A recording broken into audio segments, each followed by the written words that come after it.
living it. I'm living it. You know I'm living it. Standing in the mirror, hoping that a nightmare end. Broke out, was pulled right back in.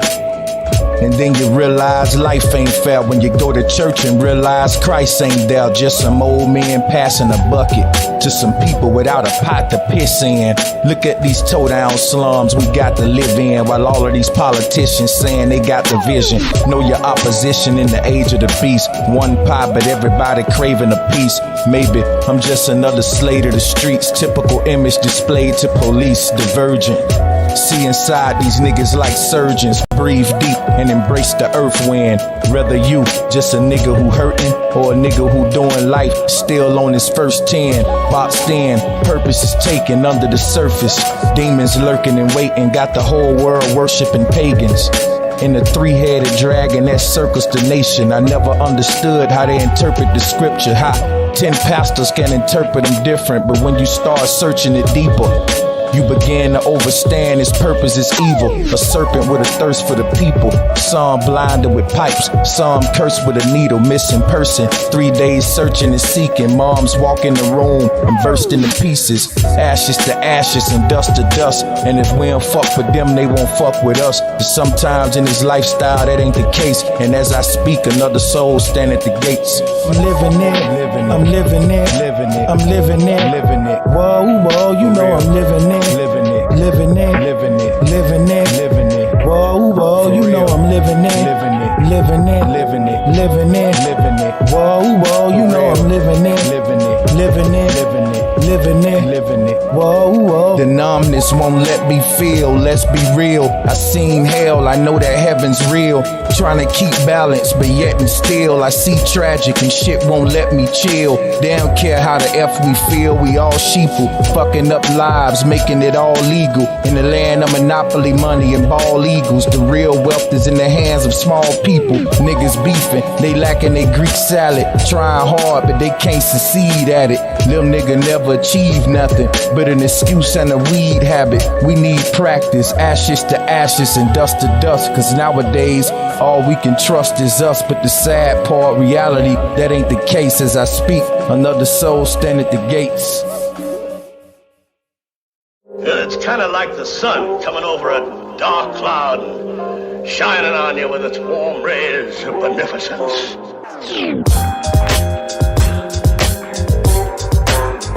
Yo, once again from the soul. This is my notebook. Let me rip you a page that'll make you sit back and witness the plague. Got kids pitching grenades, missing the days. Guess you can't be a star sitting in the shade. And at times, life will make you sicker than AIDS. Twisting the haze, laid out wishing you prayed. Working hard, no difference is made. In a world that'll kill you and spit in your grade. The best thing a parent can say to a child, success has no restriction for age. Or we might be another nigga twisting some braids in the penitentiary, spending some days. Bad choices, plus you know how niggas persuade. Them snakes got venomous ways. And the worst thing to a man is feeling betrayed. Head above water, still get hit with a wave. Still think of my queen, get hit with a daze. Still treat us no different than slaves. This world will take hearts and fill them with rage. Water seeds with hate and make them sit in the cage. On some bullshit. World on some bullshit. Nothing new under the sun. Shit ain't no different today. You know I can give up what your ministers say. I won't forget the past to remember the faith. As society takes souls and send them astray, then it's the hate you got trapped deep in your heart. So in these times I fall back deep in the arts, hitting colors. Got a nigga seeking the arc, sipping tea, watching devils pull people apart. I remember an old saying, reap what you sow. On your journey, stay humble and teach what you know. And this flow ain't the shit you see at the store. It's more like the damn killer that you greet at the door. Third eye be the seed of your soul. Such a beautiful earth these demons control. Gonna make shit better if I can. Cause all over the world my empire stand. On some bullshit. World on some bullshit. On some bullshit. World on some bullshit. On some bullshit.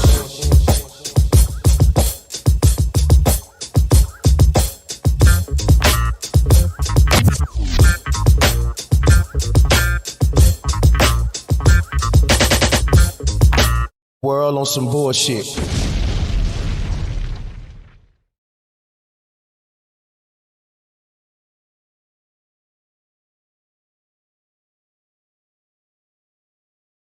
Peace and love and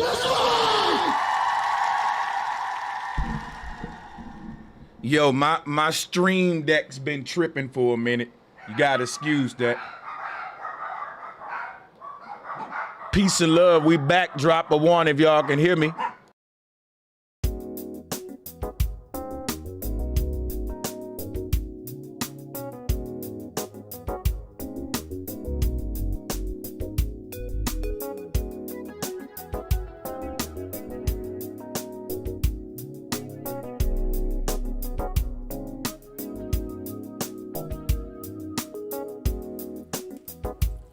Bro Sanchez, just one who's out there in the fight to teach. Bro Sanchez, you got the story right, and now I see, yeah. Bro Sanchez.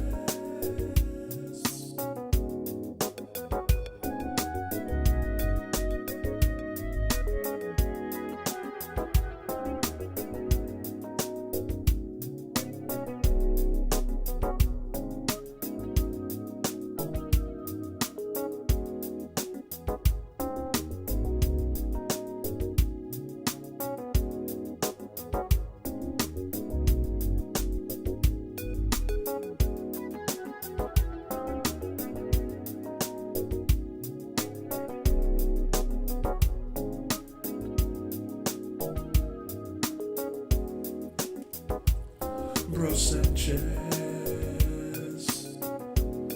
just one who's out there in the fight to teach.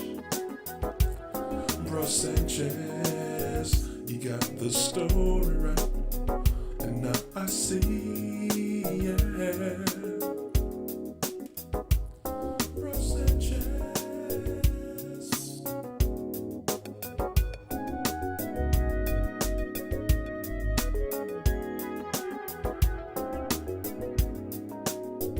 We are live. We're live. We're live, folks. Drop a one in the chat room if you can hear me loud and clear. Oh, buddy, we back and we are in good spirits.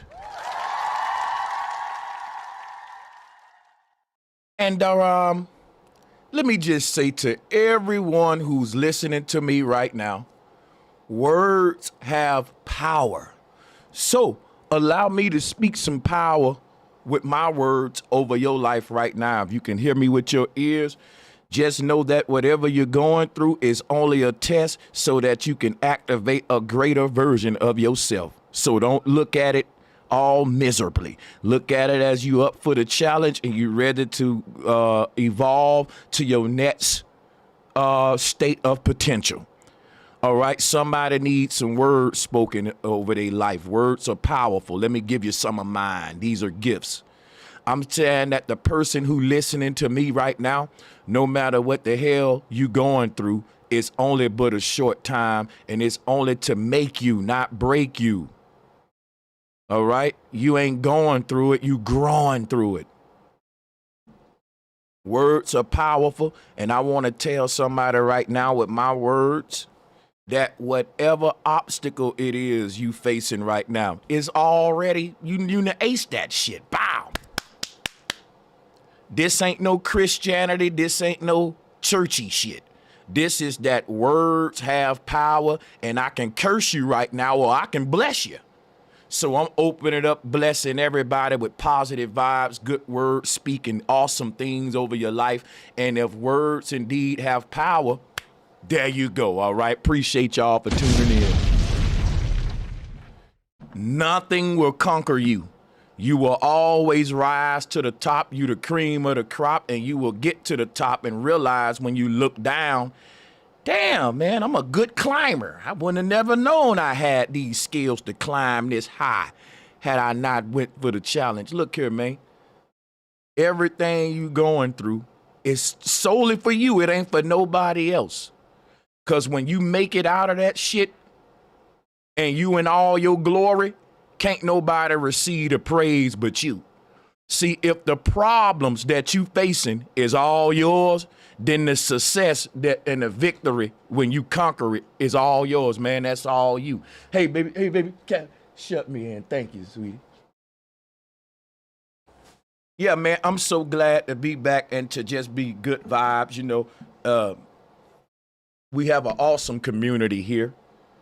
And people, I want to say that I really, really appreciate you guys' support. You are a community that support my research well, and I really want to thank you for it. We would like to thank all of our Patreons for their continued support. It means so much to us. To become a Patreon, log on to www.patreon.com/Brother Sanchez.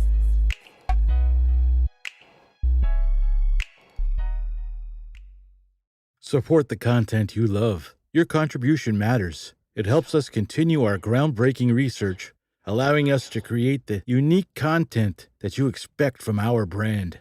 That's Contribute right. today via Cash App, PayPal, or Patreon. Thank you for your support and for being a part of this Flat Power / Golden Wings community. Isn't that right? We appreciate all of our supporters, even if you sent in $1. I was watching a stream the other day. Somebody donated $1 to the individual, and it actually got them clowned and laughed at. Now, I'm gonna clown and laugh at the people that don't donate nothing. Tell you the truth, I have 1,000 people in my stream. And if everybody gave $1, that'll be $1,000 a show. So you got a lot of YouTubers out there ridiculing people that donate $1 or $2. Anything you decide out your heart to give me, man, I appreciate you so much. I want to let you know that. I want to let you know that. And today we have a topic that I know is dear to you guys' heart. That's why so many of you in the building, I knew it would do that. We're going to be talking about how culture is engineered. You probably never thought of it that way, huh? You probably never thought to yourself, Sanchez, everyone has a culture. What do you mean it's engineered, silly? People's culture are just people's culture. And I want to ask you a question. How are cultures formed? You may say, well, a group of people, they do a certain things a certain way for a certain amount of time, and it becomes a culture. Guess what? You're right. The other question would be, if a culture is a pattern of behavior that's learned and perpetuated throughout generations, that culture changes the moment that behavior changes. How many of you ever experienced this before, especially black people? You told you're part of black culture, but if you show up at school and you're talking the way I'm talking right now, they'll say, you white, man, you ain't black. Or if you show up with your pants on your behind and some clean cut gear on and you know you ain't ratchet, they'll say you ain't really one of us because your behavior isn't patterned like ours. Now the question you need to ask is, who patterned their behavior? If a culture is a pattern of behaviors that are perpetuated generation after next, the question is, who gave you those behaviors in the first place that y'all perpetuating now and calling a culture? Drop a 1 if you're tracking with me so far. No one said you wrong about what culture was, because culture is a pattern of learned behaviors. No one teaches you your culture. You grow up in the culture and you learn the behavior by watching it. All right? It's called learned behavior. No one teaches a child in the Bible belt how to be a God-fearing saint. They grow up in the church and they know when to speak in tongue. They know how to speak in tongue. They know when to cut the right step. No one taught them that. They learned it. They've grown in a culture. So a culture is simply a method of behavior, a pattern of behaviors, an algorithm of actions that a group of people take consistently. Why is it that the controllers of our world, and here's where we about to get real deep, hit the like and share button. Why is it that the controllers of our world, they don't have a culture of their own, but they are instrumental in delivering everyone else culture? Think about what I just said. If a culture is a mode of actions or a algorithm of actions or a set of pattern behaviors that a group of people have, then the people that run the world, the most powerful people, right? They don't want their actions to be predictable. Only a fool would want to move in a way that's predictable to his enemy. So our enemy have given us all cultures, but our enemy don't have a culture. We look at our enemy and we say, man, something must be wrong with those people because everyone got a culture but them. And you know what I've realized? Those bastards gave everyone a culture so that they can control groups of people. They gave everyone a culture so that they can predict your patterns of behavior. If you don't belong to a culture, they can't control you. Don't you realize growing up in this matrix, so many times I've seen the powers that be push the idea that we need cultural diversity. We need culture in the workplace. We need culture in school. We need culture on TV. Man, I'm telling you, this world loves to promote some culture, don't they? And they love to tell different people what culture belongs to you. And this is where the division comes in, because groups of people say, wait a minute, we didn't create this culture. You just gave me this identity. Yep, we did. And that's who you are. Now shut the fuck up and sit back.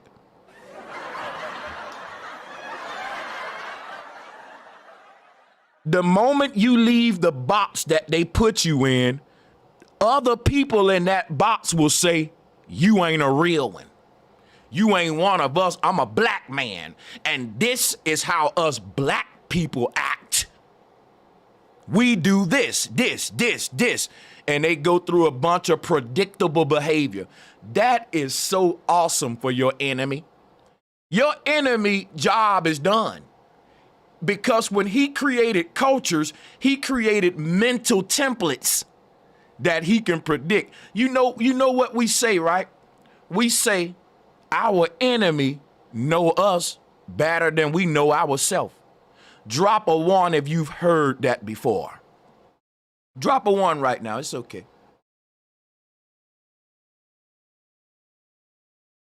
We say all the time, they know us more than we know ourselves. You know why they know you better than you know yourself? Because you are their creation. We are what we think. And if your pattern of thoughts are pre-programmed by culture, you're a sheep.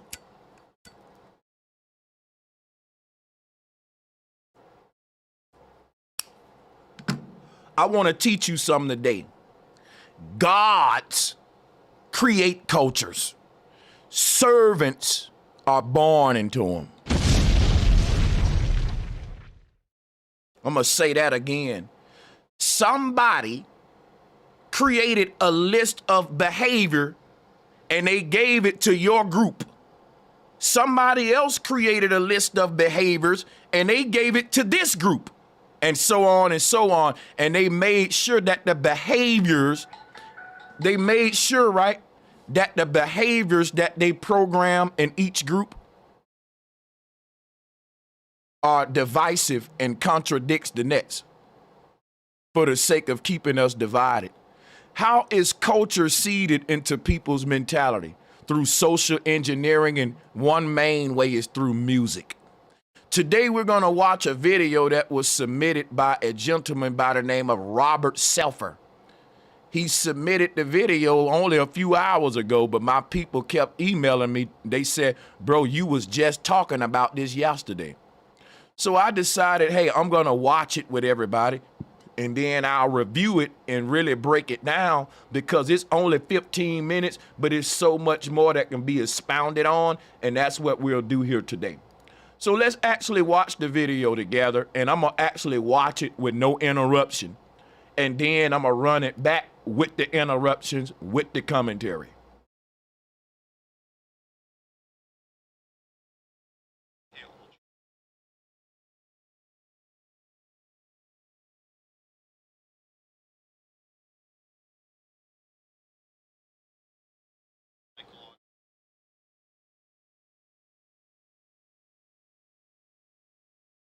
Hey, Scooter. Uh-huh. I was just leaving went to. I just wanted to see what I have in the mail over there. I'm not sure right now. I'm live, man. Oh, you live? Yeah. Okay, go ahead. All right. I'll talk to you later. All right. Bye-bye.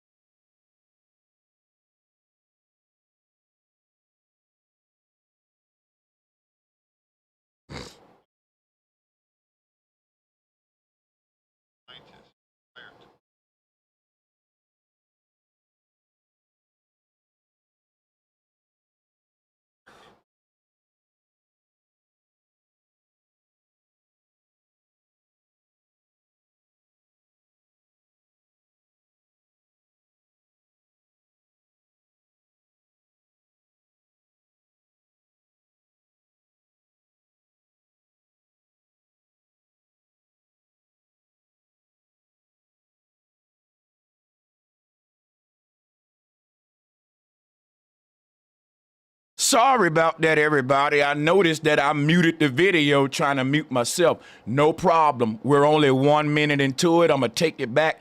And that's why I do audio checks. I have a language with my people. 1 mean we good, 2 mean something wrong. So when I saw the 2s, I immediately got the message. Thank y'all for that. Let's get it.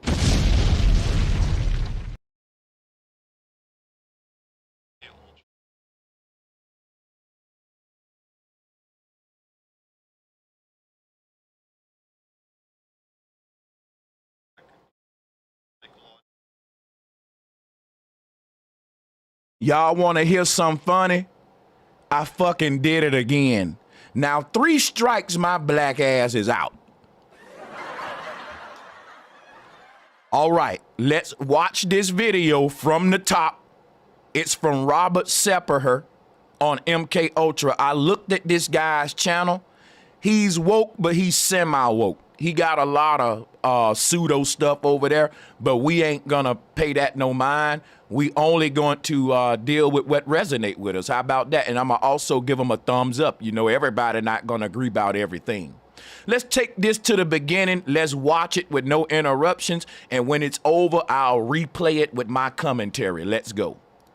Project MK Ultra was a human experimentation program implemented by the U.S. Central Intelligence Agency intended to develop procedures that could be used to psychologically manipulate or brainwash individuals or unsuspecting populations.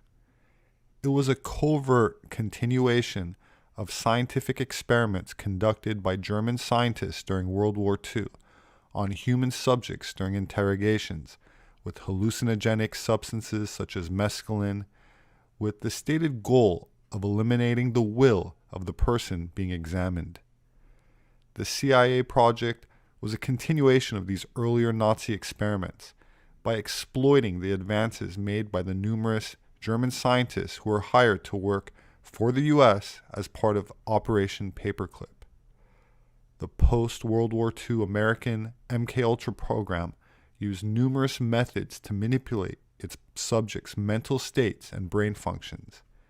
In addition to high doses of psychoactive drugs, such as LSD and other chemicals like scopolamine, without the subject's consent, the CIA used electroshocks, hypnosis, sensory deprivation, isolation, verbal and sexual abuse, and other forms of torture. MKUltra's scope was broad, with activities carried out under the guise of research at more than 80 institutions, aside from the military, including colleges and universities, hospitals, prisons, and pharmaceutical companies. That said, the attempts at psychological manipulation was not restricted to individual experimentation, but implemented on a large scale to influence public behavior through the infiltration of various forms of media, including film and music. John Homston, a retired CIA agent, has admitted on national Russian television that the CIA was behind the creation of the 1980s hip-hop scene and financed major hip-hop acts including NWA, Africa Boombata, and Grandmaster Flash and the Furious Five. The government at the time spent, quote, big money, serious money, on this covert operation destined to further division and corrupt the American youth to nihilist, anti-establishment, and anti-American ideologies, he explained in a half-hour interview broadcast on national television. Famous hip-hop songs of the legendary hip-hop outfit NWA were even scripted by a team of psychologists and war propagandists of the CIA. F the police and When I'm Called Off, I Got a Sawed Off, Squeeze the Trigger, and Bodies Are Hauled Off, and other nihilist and anti-establishment lyrics were intended to unleash a wave of cynicism towards authorities, promote the use of heavy drugs, and entice the youth with revolutionary counter-establishment ideas. The retired CIA agent claims the social engineering maneuver was extremely successful. Quote, "We understood at the time that music was a powerful means of propaganda to reach the youth," explained the 77-year-old man. "Our mission was to use teenage angst to our advantage and turn Generation X into a decadent, pro-drug, and anti-establishment culture that would create uprisings and further division within society. We even infiltrated mainstream radio to promote their music and reach millions of people every day," he admitted, visibly proud of the accomplishment. For many of us in the CIA, infiltrating the 1980s hip-hop scene was one of the CIA's most successful experiments of propaganda to date, he acknowledged during the interview. The retired CIA agent, who was granted a Russian residence permit in 2011, also claimed Lyre Cohen, commonly known as the tall Israeli who runs hip-hop, is a CIA asset. When it comes to engineering culture, no one touches Lyre Cohen, Homestead admitted. He ended up promoting rappers such as Jay-Z and Kanye West, and more recently brought Migos and Young Thug to prominence.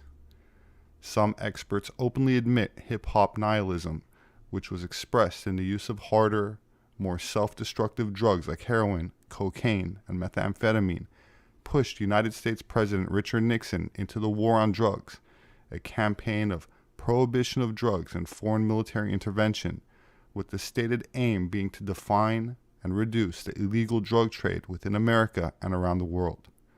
Quote, "The chaos we caused in America helped the government justify overseas wars of plunder to Middle America. The country wouldn't be where it is today without hip-hop." Of course, hip-hop is not the only musical genre that has been infiltrated by the CIA, and certainly not the first. Many popular musicians of the second half of the 20th century, like David Crosby, John Phillips of the Mamas and the Papas, and Frank Zappa grew up on military bases. They also resided in Los Angeles in a military intelligence base on Laurel Canyon, where they were allegedly involved in the CIA's MKUltra program, a mind control operation whose real focus was to produce or at least manipulate the 60s counterculture scene. Jim Morrison was one of the earliest to arrive. He was son of the U.S. Navy admiral in command of the warships involved in the false flag operation known as the Gulf of Tonkin incident of 1964, which was used to justify the U.S. involvement in the Vietnam War. There's a conspiracy out there about Laurel Canyon. Now, Laurel Canyon is out in California, and there was a Air Force watchtower out there back in the late World War II area, back in the 1960s. And back then they had a studio there. Now this studio had a sound stage, a editing stage, a animation editing room. It had everything.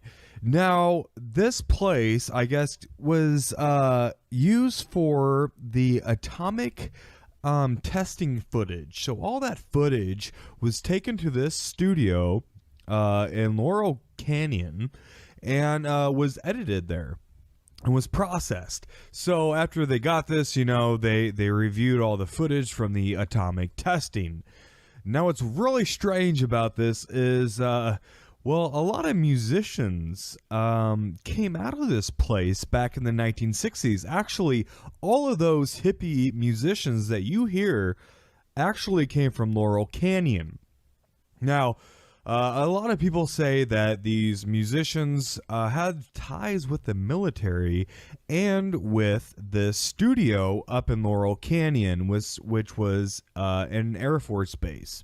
So, as the Vietnam War was going on, this hippie movement out of Laurel Canyon started becoming very popular.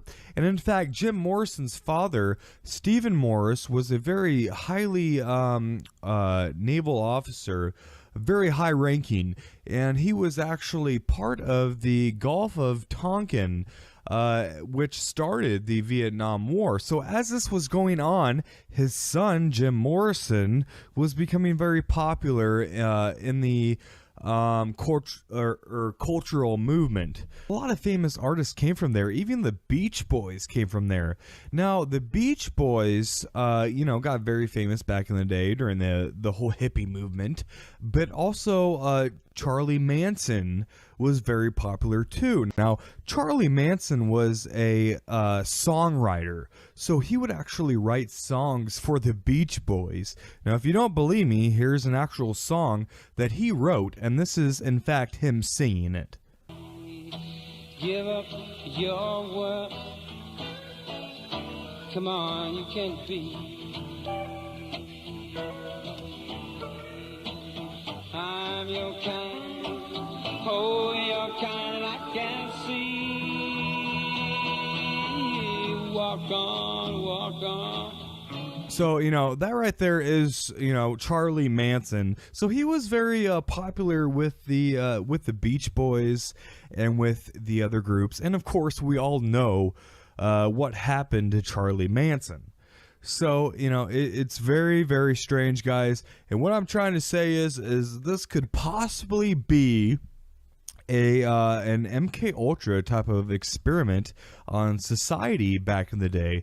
This is what was a way to control the youth. They weren't really sure what was going to happen with the youth during the Vietnam War when it was all going to happen. They were probably afraid of retaliation, maybe people getting violent actually. So they needed some kind of opposition control. And maybe these musicians were a part of that. So Laurel Canyon, if you haven't heard about it, go ahead and look it up. The Laurel Canyon compound was recently purchased by actor and filmmaker Jared Leto for $5 million. The Army Air Corps officially built this top-secret movie production studio in 1947. Military training films and top secret Department of Defense documentaries were produced, including a series on above ground nuclear tests in Nevada.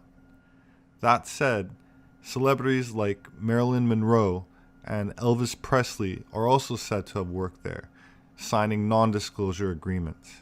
Oh, and Timothy Leary lived across the street.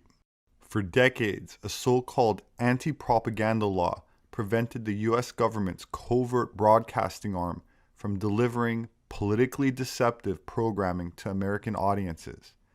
But in 2013, that came silently to an end with the implementation of a new reform passed under the Obama administration as part of the National Defense Authorization Act, which included an amendment that nullified the Smith-Mundt Act of 1948, which explicitly forbids information and psychological operations aimed at influencing U.S. public opinion.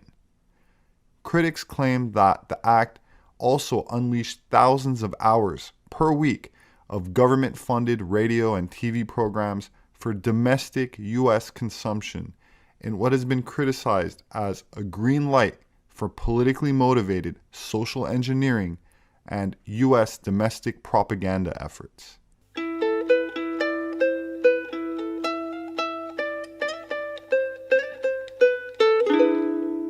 The U.S. government has been pulling the levers behind the scenes in Hollywood for decades, from funding the 1954 animated movie Animal Farm to more recently Transformers and Iron Man.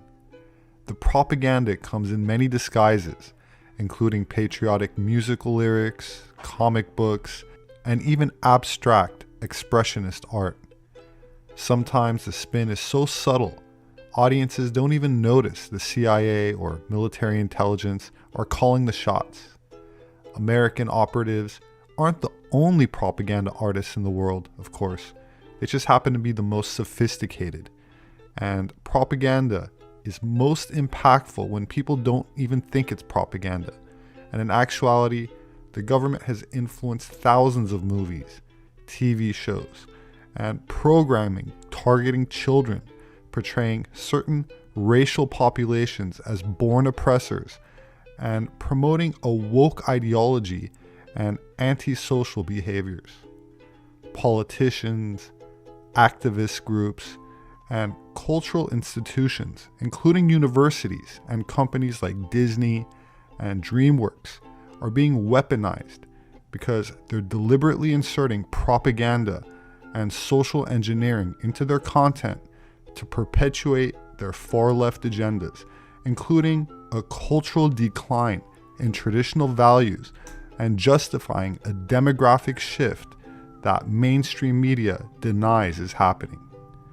As an anthropologist, I feel it's my responsibility to bring attention to the blatant attempt to derail the strength and fortitude of the family unit by eradicating national identity, concepts of ancestral heritage, racial and cultural affiliation, free speech, and even the biological notion of gender, in an effort to replace a sense of pride in local community with a globalist Marxist persona that is easier to manipulate and govern by an unelected authoritarian sect of totalitarian communist dictators. My name is Robert Sepper.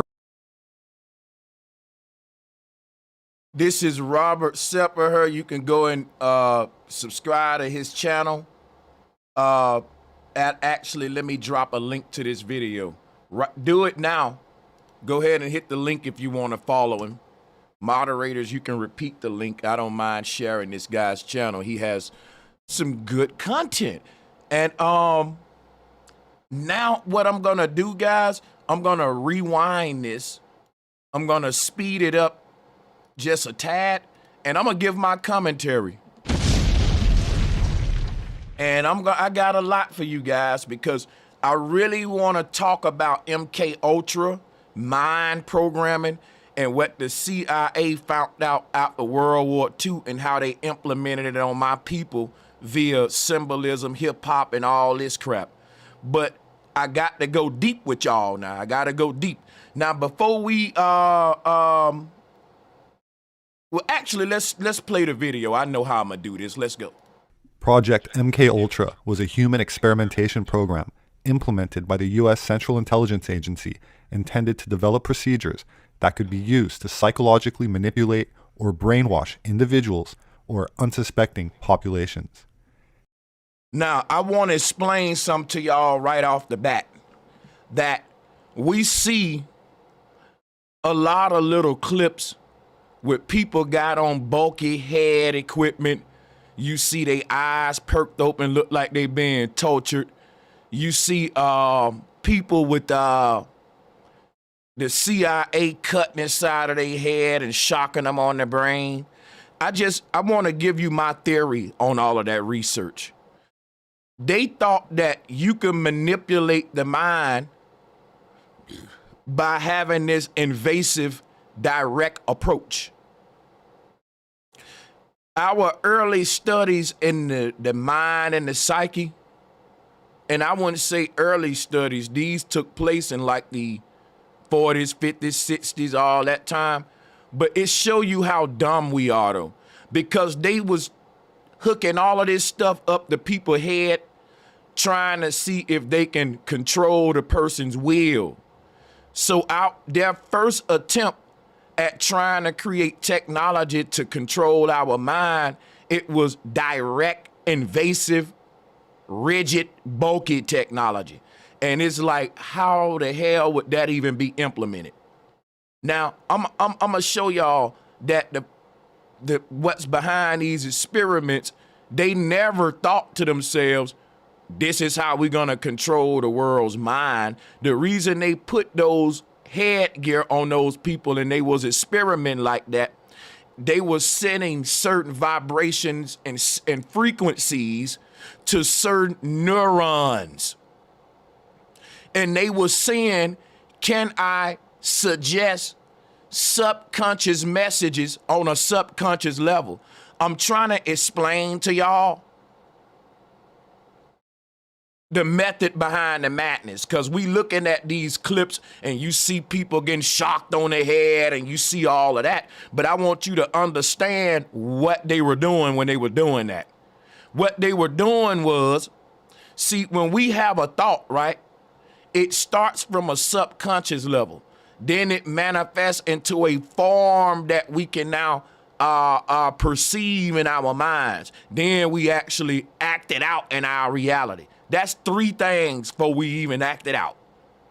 And the first one is what we need to pay attention to. The subconscious seed before the thought even becomes in the form for you to act it out.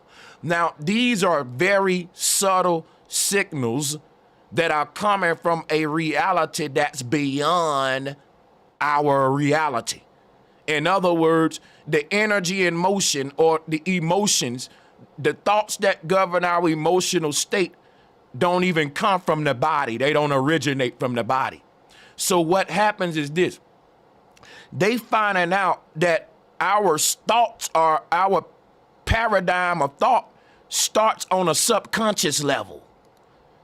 Sort of like a computer starts on a binary code level before we talk about icons and fancy stuff like websites and stuff. If you want to get behind the scenes, it's very boring and a bunch of numbers. But I want to explain that the subconscious is just a series of frequencies and resonant vibrations that a person is, that makes up a person. That's their vibe. That's their thing. And this is what the realm of thought, what is the seed where it all starts from. So who we are is attached to what we think and vice versa. But to shorten this and just, speed this up, what the CIA was doing with all the head equipment, they was saying if they can actually hack a person's willpower, meaning that they wanted to know, can we inject certain frequencies, tones, and algorithmic signals, subtle signals into a person's brain, and have them act out our will over their own will, hacking their subconscious. This is what the CIA was doing. This is what MK Ultra was. And I don't know if no one ever explained it like that, but it'll give you insight so we can understand why it's so important. MK Ultra was the governments of the world, the ones that govern the mind, government, looking for a new form of government that take place from the inside out via programming a person. This requires the hacking of the subconscious. So indoctrination starts on a symbolic level. When you say, why are they putting penises and vaginas on cartoons that 2-year-olds and 1-year-olds and 3-year-olds and 4-year-olds watching? They ain't gonna even find the symbol. They ain't gonna even know what it is. And it don't matter if the child see it or not. It's there. It's in their mind. It's literally hacking and programming. And I'm gonna go into symbols and sigils in a minute to show you why this is important, but I wanna play a bit of the video as I go. It was a covert continuation of scientific experiments conducted by German scientists during World War II. Project MK Ultra was a human experimentation program implemented by the U.S. Central Intelligence Agency intended to develop procedures that could be used to psychologically manipulate or brainwash individuals or unsuspecting populations. It was a covert continuation of scientific experiments conducted by German scientists during World War II on human subjects during interrogations with hallucinogenic substances such as mescaline, with the stated goal of eliminating the will of the person being examined. Now watch this, right? Don't y'all find it strange that during the hippie movement, during the CIA creation of the hip hop movement, the hippies were experimenting in mushrooms, psychedelics. All of these drugs were actually aiding a generation of teenagers to unlock uniqueness and personality. And what they was mad at about the hippies is, imagine a generation that didn't give a fuck about trends. I just want you to picture this in your mind, because a lot of people young, they don't know about the hippie movement and how they destroyed that with the hip hop movement. They said that the hippies was a group of teenagers just getting high and all this stuff. But what did they give us? Rap music, which was a bunch of teenagers getting high, promoting drugs, fashion. The hippies weren't doing them same drugs. See, the hippies were a bunch of teenagers getting high. And the hip hoppers were a bunch of black kids promoting drugs, getting high. The only difference was the hippies were promoting mushrooms and herbs that we get from the jungle. And the hip hop guys was promoting the syrup, the pills, the synthetic government control stuff. And it was a war going on right there, see? Because it was gonna create two different kinds of vibes in that next generation. When they got us on their kind of drugs and vibration, that was when the CIA learned how to collectively hack consciousness. He about to go into that in a minute. I'm expound on it. Matter of fact, let's hit play. Examined. The CIA project was a continuation of these earlier Nazi experiments by exploiting the advances made by the numerous German scientists who were hired to work for the U.S. as part of Operation Paperclip. Now watch this, right? Remember, Hitler had controlled his whole society like zombies, and they wanted to know how. See, what people don't realize is the reason why Nazi Germany was such a threat is because they had MK Ultra before everybody else, and Hitler used that on his society. That man had so many people under his control, it ain't never been a government like that. Everybody's society, they citizens talk shit about him. Even in America, fuck Trump, fuck Biden. Everywhere, even in China, where the government will prosecute you, they still have people getting punished for, rebelling against government. Hitler had fucking 100% cooperation. It was a kind of mind control that if they didn't stop it, Everybody'll be speaking German right now. We'll all be controlled. That control, will be controlling the world. And they wanted to figure out what the fuck were these secrets of government, because you got to remember the word is government. Their job is to govern the mind, the mentality. Whoever can do it the best will be the most powerful country. So listen, we think the most powerful country is the one with the most oil, the most gold, the most this or the most that. But the most powerful country is the one with the most control. It ain't about resources. They only telling you that to throw you off. Because if they told everybody in a society, hey, the greatest country in the world is the one that can control the minds of its masses the best, people will be like, what the fuck? Wait a minute, I'm not so patriotic no more after hearing that. If they really told you the truth, right, it would sound like that. Hey guys, we're the greatest country in the world, and you know why? Because we can dumb you down the best. Us Americans, we have the greatest control over our masses because y'all the most dumbest and biggest sheeple. Hooray, yay! That's the truth, what make your country great. People may say, why have America been the most powerful country for all the years that they were? Even though we don't make nothing. China they rule in electronics. What made America a super force? They'll tell you they military. Dude, it's the fact that you only good as your own society's compliance and order. You can't conquer nobody else's land if you can't even control your own people. You can hang it up when it's time to go to war if you got to go to war with outsiders while your people out of control and uprising too. When you realize that all of the governments in the world are working together, you'll realize they ain't fighting for resources and all that. They fighting for depopulation because it ain't the people at the top going to war. And you'll realize it ain't about gold, silver, and all that. It's about systems of control. They value that more than any diamond in a resource on the earth. You think it's about resources and stuff. But the greatest asset to government is what? They want to govern your mind, not your gold and your diamonds and your property.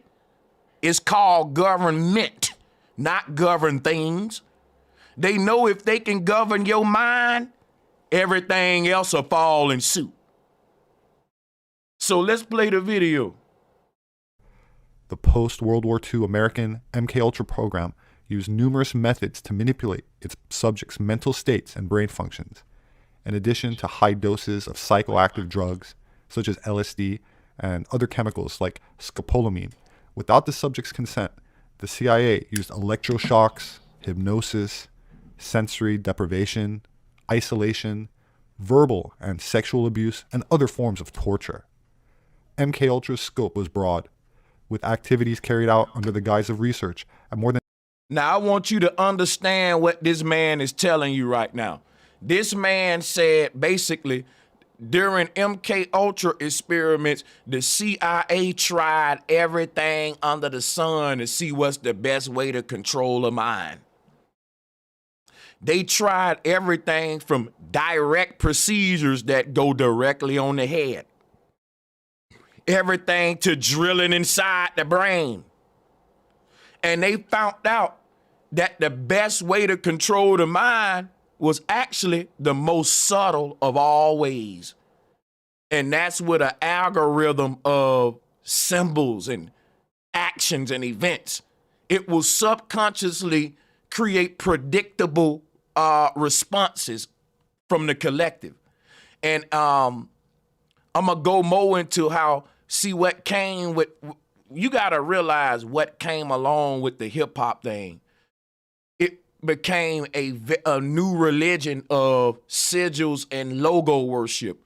You got to have a kangaroo on your Kango. You got to have the 3 stripes, Adidas. It is deeper than hip hop. What the CIA wanted to create was trendy behavior. The CIA wanted to be able to say, you know what? Next month, we want everybody doing this right here. What kind of machine do we need to change the behavior of the masses with the push of a button? You know what we need? TV. Don't you know the TV was created by Nazi Germany?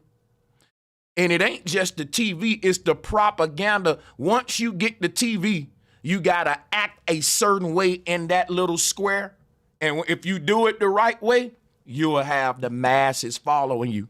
You will have them following you. Like, think about it. Before TV, black folks in America didn't even really trust government like that. I don't even want to get on the color thing with this. I'm going to give another example. That's what we'll do. Before TV, people weren't as patriotic. People weren't as indoctrinated. You got to understand, man, that the news, like the puppets that's creating the new trends, the new styles, right? Like the new slang words. Ain't nothing entering society that social engineers don't want there. If they didn't want niggas sagging their pants, that wouldn't exist in society. If they didn't want every single thing we see in our society is meticulously programmed to be there. Nothing is there just out of randomness. Oh, it just happened. There's somebody's job to literally engineer culture. It's somebody's job to sit down and say, man, what do we want the next generation to be on? They already thinking about the children's right now, children, and what kind of fads and slang words they're gonna have. All of this is vibration that we give off, and it interacts with the ether. Then the ether responds back to us. They can't leave that up to just chance. When you understand that we are spiritual beings that are tied together by symbols and events, you will see why the people in the power want to control all that. They want to dictate which symbols are more powerful to you or not, what events are more special to you or not. We finna get into it. We finna get more into it, but I want to go back and forth with the video, though. So let's do it. Activities carried out under the guise of research at more than 80 institutions, aside from the military, including colleges and universities, hospitals, prisons, and pharmaceutical companies. That said, the attempts at psychological manipulation was not restricted to individual experimentation, but implemented on a large scale to influence public behavior through the infiltration of various forms of media, including film and music. John Homston, a retired CIA agent, has admitted on national Russian television that the CIA was behind the creation of the 1980s hip-hop scene and financed major hip-hop acts including NWA, Africa Boombata, and Grandmaster Flash and the Furious Five. Now, guess what, y'all? I'm going to tell you right now, the CIA financed the entire hip-hop movement. I'm going to tell you something that Robert Sepper, see, because I've been doing this research probably longer than him, and salutes to him for bringing it to the attention. The thing is this. Robert is saying that the CIA infiltrated hip-hop in the 80s. But Robert is deeper than that. The CIA created hip-hop. Think about this, y'all. It tell you that the founders of hip-hop are everybody he just named. The Grandmaster, the Furious Five or whatever, Bombada, Herc them. Listen, all of them started off with the CIA. All of them started off with the CIA. People say the same thing about the Black Panthers. They say the feds infiltrated the Black Panthers and it became the Crips and Bloods. It's deeper than that. Huey P. Newton and all them started off as frat boys working with the feds and all that. He was a capper. So they already know this shit belong to us. Black folks never had the money to make hip hop into an industry. Okay, you had a bunch of niggas in the hood break dancing, spitting rhymes, but they never thought to industrialize that shit. That was just something that they did to make them feel better, to escape the struggle. Nobody during the creation of hip hop was saying, I'm trying to rap to get out the hood, because it wasn't even no record labels yet for rap. It was new. It was some niggas did for their own mental health, to blow off steam. And it was the white folks that saw it and actually, like we said, engineered a culture. We don't know how to make cultures and industries and shit, but we know how to make songs and dances. Quit saying hip hop is our culture. There's a reason you don't control it. Now, what we own are our dances. We own our raps. But when you sign a contract and you take your gifted talent and do it under a contract with a Jewish-owned label, you are helping to create a culture that you don't own. Right now, all of us talented black folks that can dance and rap and all that, we can create a whole nother culture called black music. And it can be the same as hip hop, niggas rapping, spoken word, but soulful and all that. And we'll control it. We'll industrialize it. Now you got a new genre. Now you got hip hop rap music, which the Jews own, and that's the sellout blacks. And this is basically the Negro Leagues. We can do that right now. But they've monopolized this thing and got you thinking that if you don't participate in music industry, you're not participating in black culture. And they making you think that the industry is the culture. But the truth is that the industry is there to engineer cultures. It's deeper than just making music. It's selling lifestyles. The government at the time spent, quote, big money, serious money, on this covert operation destined to further division and corrupt the American youth to nihilist, anti-establishment, and anti-American ideologies, he explained in a half-hour interview broadcast on national television. Famous hip-hop songs of the legendary hip-hop outfit NWA were even scripted by a team of psychologists and war propagandists of the CIA. F the police, and when I'm called off, I got a sawed off, squeeze the trigger, and bodies are hauled off, and other nihilist and anti-establishment. Hey, Jack Immortal, the hippie movement was organic. That's what I'm saying, yo. I'm going to show you how I know the hippie movement was organic. And I don't know if you, because you know they did infiltrate the hippie movement. So I think that's where we mixing it up at. Now, if you want to say, yeah, Sanchez, the hippie movement ain't exempt. Like they infiltrated the hippie movement. That's what I'm saying. That became the hip hop movement. They infiltrated the hippie movement by demonizing it, basically. You're trying to say they created the hippie movement. They destroyed the hippie movement. I don't know how they can do them both, but we can, I don't know. Establishment lyrics were intended to sawed off, squeeze the trigger, and bodies are hauled off, and other nihilist and anti-establishment lyrics were intended to unleash a wave of cynicism towards authorities, promote the use of heavy drugs, and entice the youth with revolutionary counter-establishment ideas. The retired CIA agent claims the social engineering maneuver was extremely successful. Quote, "We understood at the time that music was a powerful means of propaganda to reach the youth," explained the 77-year-old man. "Our mission was to use teenage angst to our advantage and turn Generation X into..." Now look at all these symbols they throwing up. See, you may say if you don't understand it, it don't affect you. You may say, well, how does this mean anything?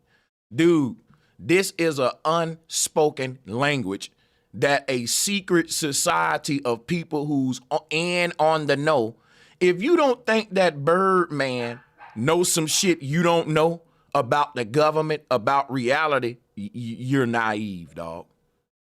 Now, I'm going to show you how you know something crazy about this. A lot of these rappers get invited to the White House. They get invited to the White House, man. And we be saying like, you know, it's the rappers working with the government. Man, these dudes be chilling together like they best friends, especially Trump. That nigga be letting rappers out of jail and shit. Okay, be right back, guys. Just quick commercial break. To a decadent, pro-drug, and anti-establishment culture that would create uprisings and further division within society. We even infiltrate psychologists and war propagandists of the CIA. F the police, and when I'm called off, I got a sawed off, squeeze the trigger, and bodies are hauled off, and other nihilist and anti-establishment lyrics were intended to unleash a wave of cynicism towards authorities, promote the use of heavy drugs, and entice the youth with revolutionary counter-establishment ideas. The retired CIA agent claims the social engineering maneuver was extremely successful. Quote, "We understood at the time that music was a powerful means of propaganda to reach the youth," explained the 77-year-old man. "Our mission was to use teenage angst to our advantage and turn Generation X into a decadent, pro-drug, and anti-establishment culture that would create uprisings and further division within society. We even infiltrated mainstream radio to promote their music and reach millions of people every day," he admitted, visibly proud of the accomplishment. For many of us in the CIA, infiltrating the 1980s hip-hop scene was one of the CIA's most successful experiments of propaganda to date, he acknowledged during the interview. The retired CIA agent, who was granted a Russian residence permit in 2011, also claimed Liar Cohen, commonly known as the tall Israeli who runs hip-hop, is a CIA asset. "When it comes to engineering culture, no one touches Liar Cohen," Homestead admitted.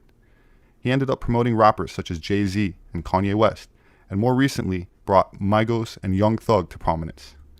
Some experts openly admit hip-hop nihilism, which was expressed in the use of harder, more self-destructive drugs like heroin, cocaine, and methamphetamine, pushed United States President Richard Nixon into the war on drugs, a campaign of prohibition of drugs and foreign military intervention, with the stated aim being to define and reduce the illegal drug trade within America and around the world.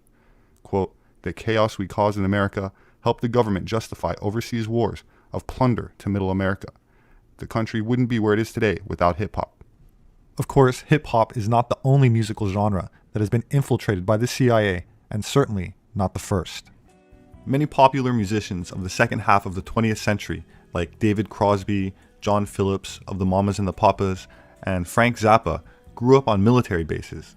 They also resided in Los Angeles, in a military intelligence base on Laurel Canyon, where they were allegedly involved in the CIA's MKUltra program, a mind control operation whose real focus was to produce or at least manipulate the 60s counterculture scene. Jim Morrison was one of the earliest to arrive. He was son of the U.S. Navy admiral in command of the warships involved in the false flag operation known as the Gulf of Tonkin incident of 1964, which was used to justify the U.S. involvement in the Vietnam War. There's a conspiracy out there about Laurel Canyon. Now, Laurel Canyon is out in California, and there was a Air Force watchtower out there back in the late World War II area. My bad, y'all. Let me rewind it because I'm supposed to be doing my commentary. Further division and corrupt the American youth to nihilist, anti-establishment, and anti-American ideologies, he explained in a half-hour interview broadcast on national television. Famous hip-hop songs of the legendary hip-hop outfit NWA were even scripted by a team of psychologists and war propagandists of the CIA. And let me tell y'all another jewel about NWA that y'all don't know about. They was the first hip-hop group to be banned. And it's because of NWA that the parental advisory sticker exists. But let me show you something about the CIA and PSYOPs, which are psychological operations. One psychological operation that they use is a simple one that is so simple all of us use it too. It's called reverse psychology. Drop a 1 in the chat room if you're familiar with yourself using reverse psychology at some point in your life. Very easy and simple when that works, though. It works. And one thing about reverse psychology that they see, NWA itself was a psychological operation. And one of the reverse psychological operations that was carried out with NWA was that parental advisory sticker. That parental advisory sticker, let me show you what it did, because I'm going to blow you the freak away. It actually made the album sell more. When you put taboo on something, people tend to want it more. If they did this experiment, I watched a mind trick video, and what they did, right, they had two doors. One of the doors said something like, "Don't enter here," or something like that. And people was walking by curious, want to know what's in it, peeking in it. And it's like it said, "Don't do something, I'm going to do it now." It depends. If it's something that plays into that curiosity, right? And when they put the parental advisory sticker on it, what it did was you had a music group that the parents was like, "That's for children. That's for them kids." When they put the parental advisory on it, they was letting it known this are for parents. But it was already been marketed to kids. What came out of that? Now you got a music group that's equally corrupting the children and the parents. Now we can get rid of the barrier of this is children's music versus this is the parents' music, because that's what we had. We had parents on the slow jams and shit, and kids on some gangster rap, type shit. And basically, if you look at over time, they got rid of that barrier, and now hip hop is its own beast, to where if you're vibing with it, it don't matter how old you is, everyone who's bit by this vampire act the same. Just like everybody with a cold gonna be coughing and sniffling. Everybody that embraced this vibration, they willfully distribute ignorance as a trend, and not knowing and being, just matter over mind instead of mind over matter. It's basically what made us great was our spiritual system. Hip hop is the direct opposite of what made us great. And you can see we're the direct opposite of great while we engage in it, aren't we? And it never was our culture, fam, because anything that's ours gonna come from us, and it ain't gonna come from a specific location. If it's in black people's DNA, you gonna see us do that everywhere. It's just certain shit, right? And I done been around the world. I done kicked it with black people everywhere.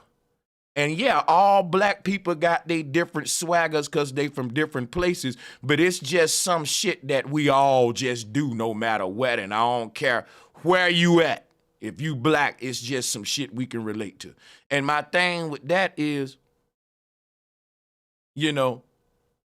that right there, what hip hop does. Let me just change gears here, because I was gonna go somewhere with that. But I'm gonna make another point, and I'm gonna hit play on a video, right? If you look at what NWA did, it was the same thing the niggas on the East Coast was doing. Selling out to Jews, because they was up under that dude named Jerry Helen. What was his name? He's like the Liar Cohen of the West Coast.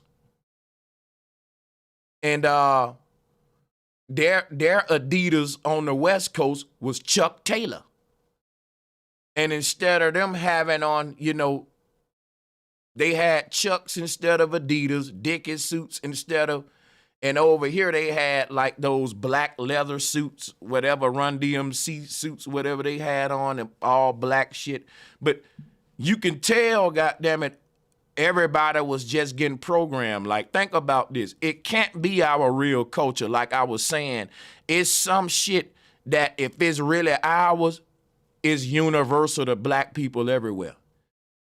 How you know hip hop is fishy, it only started with a group of black people in the Bronx. And they got a monopoly on the history of it and all that. And when you go to getting into it, you find Prince Hall Freemason roots. Once you go to going into Bambaataa Zulu Nation, we're now talking UNESCO and United Nations, dude. These are government folks. These folks been working with the feds and the CIA. Why you think Bambaataa, everybody getting caught up in RICOs and pedophile charges and all that, and that man still getting celebrated as the father of hip-hop? They not finna fucking let the culture of hip-hop die. They gonna protect the fucking fathers of hip-hop because this shit controls so many people's minds and children's minds. Dude, they'll kill you going after some of these rappers. See, you don't know how powerful these rappers is to the government, to the powers that be, and why we call them sellouts. And because it's when you're no longer useful to the government, they dispose of you. And you can ask a nigga in the military that. You ain't even gotta be a rapper. You ain't even gotta be in all deep to see that. You can see that with your grandma working her damn hands to the bone and they cutting back on Social Security. When they get through with you, man, hey, fuck you. Thank you. And these rappers know that. They don't care. They just saying, well, I'm going to have a brief moment where I get the ball out. Cool. And some of them get to live the rest of their life in luxury because they go in, like they are such of a legend to these folks. They children's children will continue their legacy, like Dr. Dre, Jay-Z. It's just some people that's so high up there. They know they good. But if you just joining this shit, dude, you can build sacrifice. You can end up being a nigga's blood sacrifice. But it's some niggas at the top, they locked in and they know that they good. You know what I'm saying? I don't think P. Diddy one of them niggas, though. I think they finna roast his ass. But that's another story. Let's walk the video down and show you what hip-hop is and how it's an MK Ultra attack on them, on our people's minds and on everyone's children's mind. Let's go ahead with it. The CIA. F the police, and when I'm called off, I gotta sawed off, squeeze the trigger, and bodies are hauled off, and other nihilist and anti-establishment lyrics were intended to unleash a wave of cynicism towards authorities, promote the use of heavy drugs, and entice the youth with revolutionary counter-establishment ideas. The retired CIA agent claims the social engineering maneuver was extremely successful. Quote, "We understood at the time that music was a powerful means of propaganda to reach the youth," explained the 77-year-old man. "Our mission was to use teenage angst to our advantage and turn Generation X into a decadent, pro-drug, and anti-establishment culture that would create uprisings and further division." I'm gonna be honest with you, right? It was already anti-establishment. Now, that's something I don't agree with. Hip-hop didn't make us anti-establishment. Hip-hop exploited the fact that we wanted to fight the powers that be, and they gave us a voice telling us, well, we'll give you a way to have a voice and express yourself, freedom of speech to the powers that be. And it ended up from fight the powers that be to nigga get on my level, you ain't balling like me, nigga. Now, the devil know he got to give you something you want to get something he want ultimately. That's no different than them going to the hood, giving a little nigga $1 million, and next thing you know, they own him and all his masters. Give you something you want, like a fish with the bait on a hook. It want a worm. I'm going to give it something I want, and it's going to give me something I want, which is it. Now, the thing is this, though. These people in power did that with us when they made hip-hop. I'm going to give them something they want. They want a voice. They want a venue to vent out and express themselves about the state of the systems that's oppressing them. Let's give them that. And if we give them something they want, they'll give us something they want, which is we'll ask them to wear our brands. Hey, while you talking about fight the powers that be, can you do it with some Adidas on? Can you wear this Kango? Now, it start off small, and the average nigga like, damn, I'm going to be famous. I can talk about the white man being a cracker on a record. Okay, yeah, but you don't see you're speaking symbolism for him with his brands on. And it's like with his logo on your album, that's a slave brand. You're not independent. And see, when they put the rope around your neck, they leave it loose and they tighten it over time. And now today, here we are, and it's drill rap now. It went from fight the powers that be to let's fight each other. And not only that, let's smoke the op packs too when we done. You don't think that was the plan all along? Yes, it was. Let's talk about how they use symbols, because hip hop, what it done, it made a group of people who didn't care about keeping up with the Joneses. You didn't feel bad that you didn't have on the name brands that the white people had. You didn't feel bad. Hip hop make you feel bad about that you don't show up in the bands. You don't show up with the Giuseppes and the dripping in Louis V. You know, even if you show up in a black-owned brand, a black-owned car, ain't nobody gonna give no fuck about that. Niggas wanna see you in a Benz. They wanna see you in a Wraith, something European, you know, something hard to pronounce, goddammit, you know. It don't seem luxurious if it ain't made in Germany or, you know, European Union, you know. Y'all know I ain't lying. But the thing about how these corporations and stuff, they use symbols and sigils on us, right? I'm going to share you something with you, right? This is an ancient form of magic that they used to do. I'm going to stop using magic because this is literally cymatic science.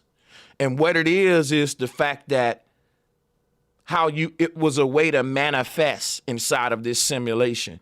And one way the ancestors would do it was through symbols and sigils. What is a sigil? A sigil is a symbol embodying an idea that the creator programmed into the symbol. If that symbol get popular, what charges that symbol is attention. So for example, right, I can say to myself, I am healthy. I am wealthy. You never say, I want to be wealthy or I want to be healthy. You got to always speak in the present tense for this magic to work. So you write out on the paper, right? I am wealthy. I am healthy. Whatever you want, just put it in present tense. Then with sigils, right, you cross out all the alphabets that's repeating themselves. So if you got 2 eyes, 3 eyes, whatever, and then you do that throughout the whole whatever you wrote out, you're left with nothing but unique alphabets. You take all them alphabets that's left and you make them into their own symbol. It's actually fun to do. And you take all of those alphabets that's left over, just because you don't want to use copies, right? Repeats. And they're all the alphabets that's left from that statements you wrote out. You make a unique symbol out of those. And what you do is you meditate on that symbol like 10 minutes a day. And you burn incense by it. There's other things you can do to charge it too, but those kind of go into a rail where y'all gonna be like, what the? Yeah, I ain't gonna go into that though. But it works. You can manifest that way. And a lot of the symbols that we idolize, like Jordan, Mercedes-Benz logo, McDonald's arches, those are sigils. Think about this, right? Based on what I just told you. You can create a sigil of that embodies something that you're trying to manifest, like power or wealth, and turn it into a symbol, you took a spell and turned it, and you compressed that data into a symbol. That symbol is embodying a will of yours, and charging that symbol is literally you paying it attention and doing certain rituals to it. Now imagine this: what if you took the sigil that you made that is embodying a certain will that you're trying to manifest? What if you took that and made it into a clothing brand logo and didn't tell people what it was and had everybody paying attention to it, not knowing why it's so powerful, not knowing the value that they give in that symbol, who's getting that power? Like when you say Louis Vuitton, Gucci, this is literally spiritual warfare that y'all don't see. So when you see stuff like this with guys speaking in symbolic languages, people, the loudest language in the universe is not spoken with the mouth, spoken with the symbol, the sigil. So much is in a one symbol or in one sigil. And these symbols, sigils, the difference between a symbol and a sigil, right? A sigil is a sigil and a symbol, but a symbol ain't necessarily a sigil. And I'll break it down to you. A person can design a symbol right now, and it means absolutely nothing. They just sat there and they thought of something cool, boop, boop, boop, and bam, now it looks good. Everybody wearing it. And what's the meaning behind it? There is no meaning. I drew it out. It's my own, boom. That's a symbol. I wouldn't say that those have the same amount of power as a person that's programming that symbol with intent. That's when it becomes a sigil. So how the symbol was conceived is what dictate whether it's a sigil or not, because I just showed you how to make a sigil. A sigil is a symbol that's born out of will, out of something specifically you trying to manifest. It's a whole ritual behind how that symbol manifested, starting from when you wrote it out, what you trying to do on the paper, all the way up to the process I explained. But anybody can make a symbol and don't know, and they might not have never heard of a sigil before. And people make symbols all the time. Sigils are symbols, but not all symbols are sigils. Now check this out. The symbolic realm is the realm that you start to engage with when the third eye is open. What if I told you that a lot of your rap artists, a lot of these young kids that cross over into the music industry, they also are initiated into the occult? So what I'm trying to tell you is never think, right, that you ain't dealing with very powerful spiritual beings. Like when you dealing with your Tekashi 6ix9s, your Birdmans, your Kanye Wests, when you dealing with all these sellouts, yeah, you can call them a sellout, but don't fucking underestimate the fact that, bro, you dealing with some real powerful spiritual beings. They are taught a lot of this shit when they get with the record label. They are taught how to charm people, psychological manipulation. They are taught this. They are taught how to, the laws of attraction. They are taught symbol making, sigil making, and they start making their own brands and logos and shit. Never get it twisted now. We are fighting against very powerful forces of evil. All right? These folks just playing dumb. They are just as woke as you are. Don't get it twisted. Now let's move on. Vision within society. We even infiltrated mainstream radio to promote their music and reach millions of people every day, he admitted, visibly proud of the accomplishment. For many of us in the CIA, infiltrating the 1980s hip-hop scene was one of the CIA's most successful experiments of propaganda to date, he acknowledged during the interview. Of propaganda to reach the youth, explained the 77-year-old man.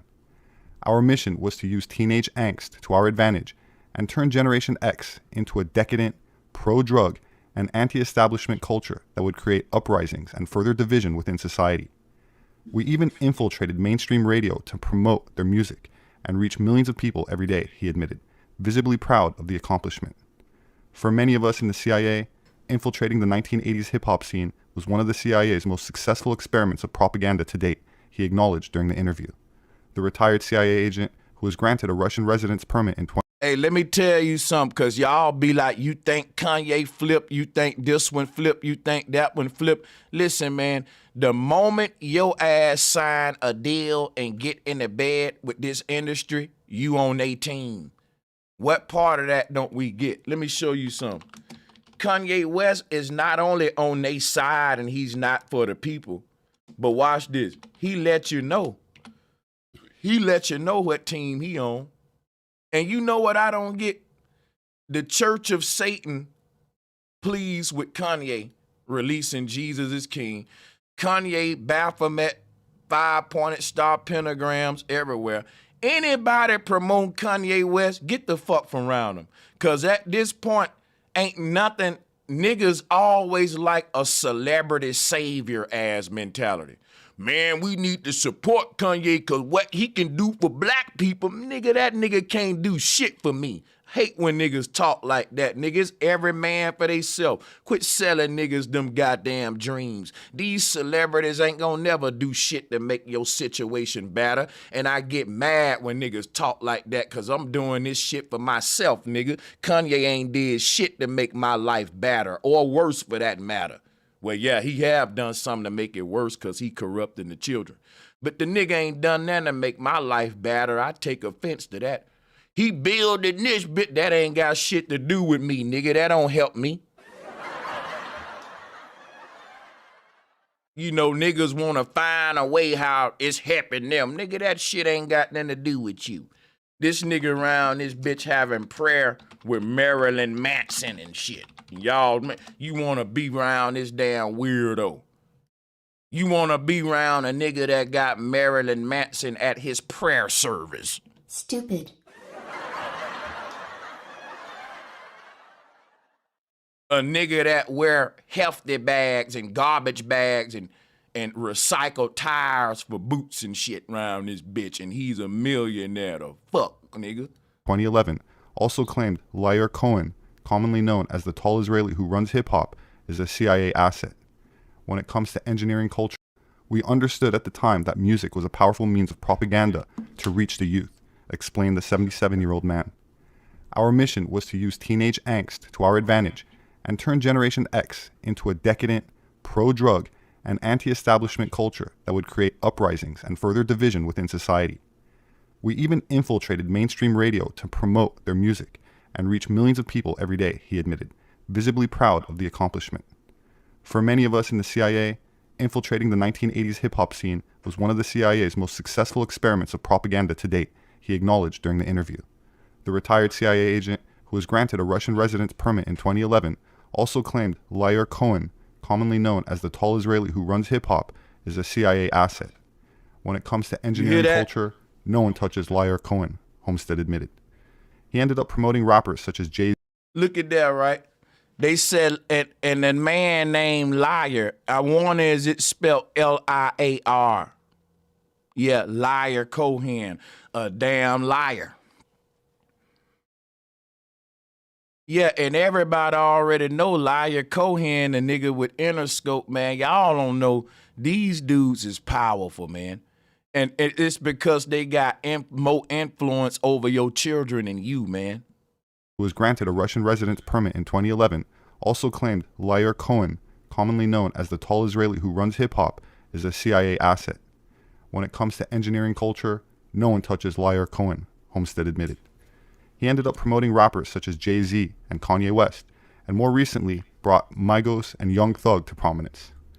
Some experts openly admit hip-hop nihilism, which was expressed in the use of harder, more self-destructive drugs like heroin, cocaine, and methamphetamine, pushed United States President. Hey, and it kept going. Then it went to syrup, pills. Look at, you see, dude, all right. Richard Nixon into the war on drugs, a campaign of prohibition of drugs and foreign military intervention, with the stated aim being to define and reduce the illegal drug trade. Now look at, that's the fat Al Sharpton when he looked at like, hey, right? That was the nigga who, right? Now that nigga throwing up Dynasty, big ass, my bad. The old Al Sharpton, he got that St. Louis Rams helmet on. Yeah. That nigga, yeah, the old, yeah, they done clone this nigga, chicken nugget headed ass. You know he's a Sigma, right? Chicken nugget headed ass. With that goddamn Rams helmet on. Hold on.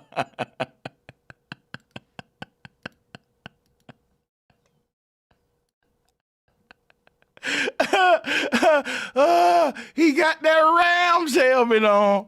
Hey, Al, what you doing throwing up Dynasty, man? The fuck you know about Rock La Familia, nigga? Ho, nigga. No, nigga. You know you old when you brush your shit like this. Nigga, that's against the grain. Black men don't brush they shit like this. We brush our shit like waves, nigga, in a 360, out like a magnet, nigga. Don't nobody do this shit, nigga. You're not a white boy. That nigga think he sang with the Etheridge brothers or some shit, nigga.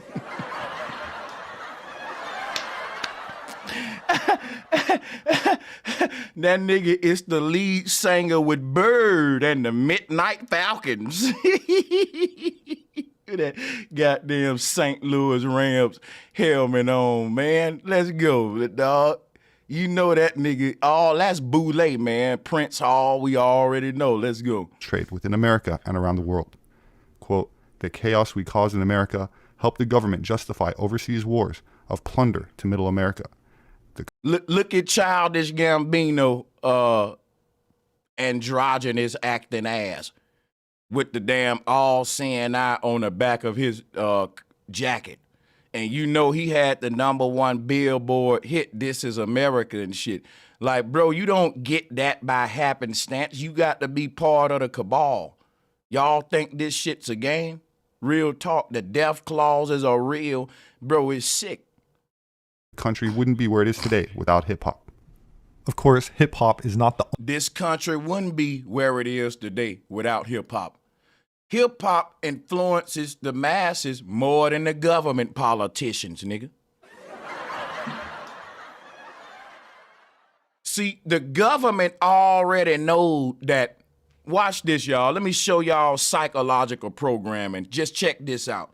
The government knew with the hippie movement that the next generation of citizens were gonna be more and more rebellious. Guess what the government did? The government created their own music culture that was based around little children or teenage guys, young adults, lashing out against the government. And guess what they did? All of those next generation of rebellious citizens that was gonna raise children saying fuck the powers that be, they ended up being the next generation of hip hop heads. You see what happened? They intercepted the energy. They already saw, okay, this group of teenagers that we want to go to war with Vietnam, they rebel. We can't control them. There was a generation of youth in America that just could not be mentally controlled. And that's when the CIA fucking went crazy and all this research went underway. That's what this whole documentary is about. And how did they ended up regaining control?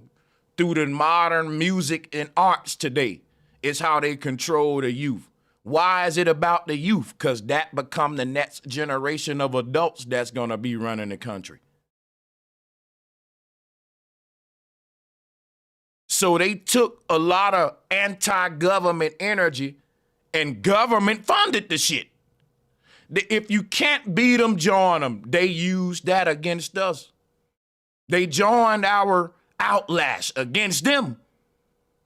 And we should have known when we saw the small hats offering deals to keep it organic. But we wanted money. We wanted to work with corporations. We wanted free Adidas, free Kango. We wanted to be famous. We wanted gold chains. Niggas just wanted to get out the hood. You have something that can be a threat spiritually against the powers that be, because art is a form of warfare. And they saw that, and they had to take that weapon from you. Now, you say they take it from you. I go the extra mile and say they created this shit as a weapon from the get-go. They just needed us to get on board. That's why they extended it to us like, hey, man, this is good. Fight the powers that be. Sign your record deal. Make you some money speaking about the revolution to your people. But look where we at today. They knew where they was going to go with it. And the founding fathers was all in on it. They knew the future of it. States President Richard Nixon into the war on drugs, a campaign of prohibition of drugs and foreign military intervention. Let me tell you how you know hip-hop is some Freemasonic shit. Anything that starts with founding fathers and it ain't got no mothers with it, that's some Freemasonic religious order shit. Just like the Bible. The Bible is all about a bunch of niggas, a bunch of hard legs, and a damn sausage fest. Father, father, father, Abba, Abba, Abba, and a bunch of man begat man and the lineage through the man. And goddamn it, the women just being exploited as concubine and just they seen as some material. Niggas be cherishing brotherhoods more than the women in the Bible and shit. And you know they exploit women in America. They've been doing it in the Middle East and in Egypt before America. Why you think America love Egypt so much? We trying to be just like them. The Egyptians. To demonize the woman and only create industries through brotherhoods. That's Masonic. That's from Egypt. Hip-hop got founding fathers. Where the mothers at, man? That's some Masonic shit.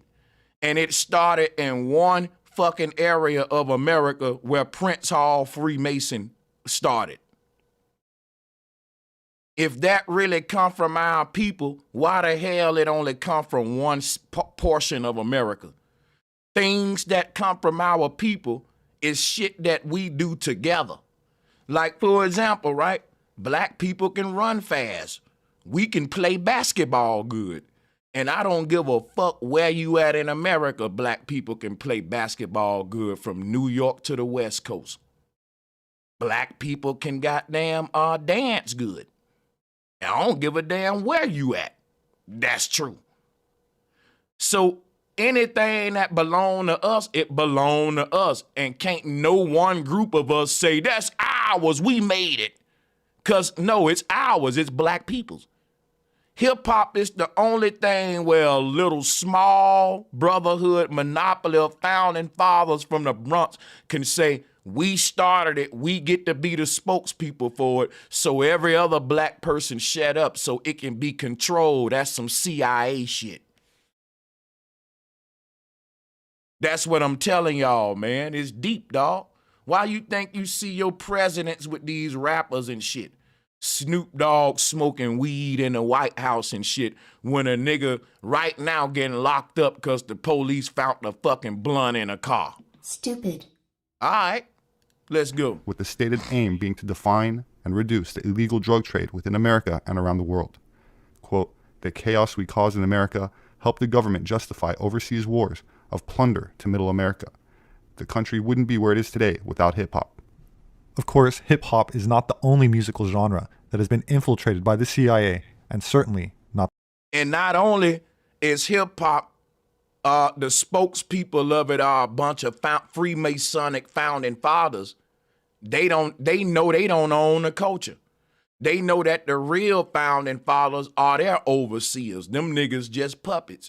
Bambaataa, Kool Herc, and them niggas, I'm telling you, man, everybody know Bambaataa is a P word.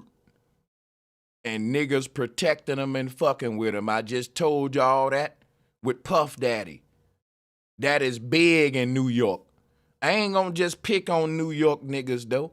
I'm just saying, we say, man, in Hollywood, they be messing with children. Nigga, in the rap game, they be messing with children. Let's tell the truth, nigga. In the black family, y'all don't even want to talk about the weird uncle. If you will keep a secret in the family, I see how a whole city can keep a secret against the father of hip hop. If you come from the Bronx, you're proud that hip hop started in your city. You wear that on you. And Bambaataa, one of the founders of it. In that city, you got a lot of folks willing to overlook his sick behavior because the pride of the culture in the Bronx is sick. It's fucking sick, y'all. It is fucking sick. People thirsty for clout. See, people want to be able to go around the world and say, yo, I'm from the Bronx. And they don't want nobody to say, so nigga, the founder of hip hop is a pedophile. They want to maintain the integrity of they fucking home city, home birthplaces. So they will protect Bambaataa, protecting their homeland, thinking they protecting their own rep because he's the face of the city. You get this one big tied up mess. It's sad. Intervention, with the stated aim being to define and reduce the illegal drug trade within America and around the world. Quote, the chaos we cause in America helped the government justify overseas wars of plunder to middle America. The country wouldn't be where it is today without hip-hop. Of course, hip-hop is not the only musical genre that has been infiltrated by the CIA, and certainly not the first. Many popular musicians of the second half of the 20th century, like David Crosby, John Phillips of the Mamas and the Papas, and Frank Zappa, grew up on military bases. They also resided in Los Angeles, in a military intelligence base on Laurel Canyon, where they were allegedly involved in the CIA's MKUltra program. Now I'm about to get real tinfoil hat deep. Listen up. A mind control operation whose real focus was to produce or at least manipulate the 60s counterculture scene. Jim Morrison was one of the earliest to arrive. He was son of the U.S. Navy admiral in command of the warships involved in the false flag operation known as the Gulf of Tonkin incident of 1964, which was used to justify the U.S. involvement in the Vietnam War. There's a conspiracy out there about Laurel Canyon. Now, Laurel Canyon is out in California, and there was a Air Force watchtower out there back in the late World War II area, back in the 1960s. And back then they had a studio there. Now, this studio had a sound stage, a editing stage, a animation, editing room. It had everything. Now, this place, I guess, was used for the atomic testing footage. So all that. Now I wanna explain something to you, and you can look up. Take nothing I'm saying as truth. Go and redo your research on yourself. Tesla said, if you wanna understand the universe, think in terms of frequency and vibration. Now I'm gonna make the connection between MKUltra, atomic bomb testing, and why a lot of those early rock musicians come from this area where they was doing the testing from. Now watch this, y'all. When we see this atomic bomb site right here, we don't really, I'm gonna go into sacred geometry, right? Because I'm gonna need to show you this. Here's what's going on. You see this UFO ship, right? Now, I just want you to peep the sacred geometry of the UFO ship, right? Let's pull that up. You see that? And then let's go to the atomic bomb. Now, I'm finna think outside the box, and I'm gonna let y'all know something. with the right amount of energy, I believe that when a high amount of energy is released right here, for a small second, we have, even if it's for a millisecond, we open up a gateway to other alternate universes. Now, a lot of people that study these Operation Fishbowl, a lot of these bomb sites, I can go deep into this, and I have gone deep into it. But this, what we see on the screen, this is what we see at the North Pole. A lot of the ancestors talked about this. Now, I know we just looking at it today like, bro, Sanchez, they just setting off a bomb. But no, dude, every time they do these bomb testings, there is a jump in technology. There is a new genre of music born. And I've done the research to correspond this. And that's why I'm making this connection today. It ain't just random. If you look at what's happening at the middle of the earth, there's a portal open. This is based upon the ancient cosmology. That's basically a big mushroom cloud that they call in God, where the sky is blown open. And you see it's making this Tesla symbol like a spaceship here. You see heaven of heavens. And what I'm saying with this is that mushrooms make this same pattern. And when you eat a mushroom, guess what? It blows your mind. It's the secrets of opening up portals are based upon the release of energy. You can do this in a subtle way. You can do it in a chaotic way. And what I'm going to say is that, where did Jimi Hendrix get the idea? Like, some of these new music genres and new trends and new vibrations that entered the earth, where they come from people opening up portals. And I'm telling you that the government are trying to accomplish all this stuff, but they're trying to do it on a mechanical level because they're not spiritual beings. So then they come with bombs, CERN machines, but they trying to achieve the same thing we trying to achieve, opening up this this portal within itself, and it will unleash new vibrations into your reality. What'll happen is, once you open that up wider, see, there are other versions of you that exist in alternate universes, and they got their own vibrations and way to express your energy in an alternate way.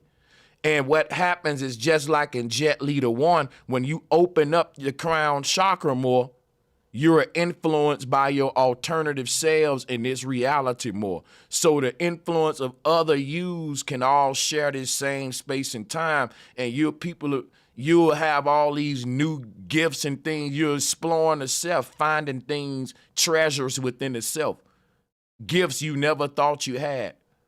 You know, just when you open your mind and try things, and just, you'll find out more about yourself. It's that simple. But I'm saying all that to say, anytime we have a paradigm shift and we create a new vibration within ourselves, they can do the same thing, but on a bigger scale and collective level. When they set off these explosions, time briefly slow down around the area. You get what I'm saying? Like, everything in the diameter of that mushroom cloud, we're moving through a medium right now. And if I say meet me from here to there, you're going to give me a certain time. But if you had to walk through this mushroom cloud, it'll slow your motion down because it's acting at its own medium. It's basically it's a rip through time right here. It's deeper than just I'm testing a bomb. If you can scale this up to the highest magnitude, the biggest bomb you can create is the CERN machine. And it will literally recreate the Big Bang, big boom. That will achieve time travel, alternative universes. Why? Because you can't destroy this thing. It will only split like a cell and make another one of itself when you blow it up. and it'll create a Mandela effect. They found this out in the 60s. You can't destroy the world. They started testing these things. People was getting scared, and they knew you could, you know. And I'm working on a documentary right now that's gonna go into nuclear weapons, scalar energy, all of that from Nazi Germany. Stay tuned. I'm putting a lot of work into it because I gotta record it in the studio, put the music behind it, put the images. But I'm gonna take my time, and it's gonna be good. But I'm telling you, basically, a lot of those artists came out of this area. I believe they was pulling vibes right out the ether. Now, this may get me crucified. People may say you reaching, Sanchez. I don't care. I'm telling you, there's a theory between why they was testing them bombs in this same area that early rock and roll was born out of. I believe they was opening up a portal, allowing for these alternative genres of music. See, it's like you, right? You dreaming, right? You go to an alternative universe in a dream where you're listening to a whole nother different style of music that don't exist here. And you wake up like, yo, I was in this dream, right? And at the cookout, they was playing a song, this lady, it was good music, but it was a different genre that I never heard before here. If you can remember that genre, you'll be a creator of a whole new genre of music here. And when you say genre, guess what you saying? The genetics of Ra, which is the sun god. But that's dealing with the pineal gland, not the sun in the sky, the light of the self. Genes of Ra, genre. Because God is vibration, cymatics. Remember what Tesla said about sound. So sound controls the world. And that's why I'm talking about music today and talking about MK Ultra. We'll be surprised that what's really governing the world is the music we all listen to.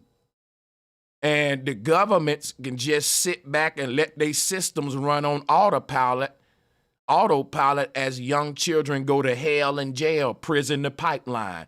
It's such an easy system. You just pump these vibrations into the masses, and you can predict their behavior, because you know that you got programmed into this cymatic warfare, into this vibration. Only two options where it's going to lead to: me overdosing off drugs, killing somebody, going to jail, or getting killed. Good shit for government.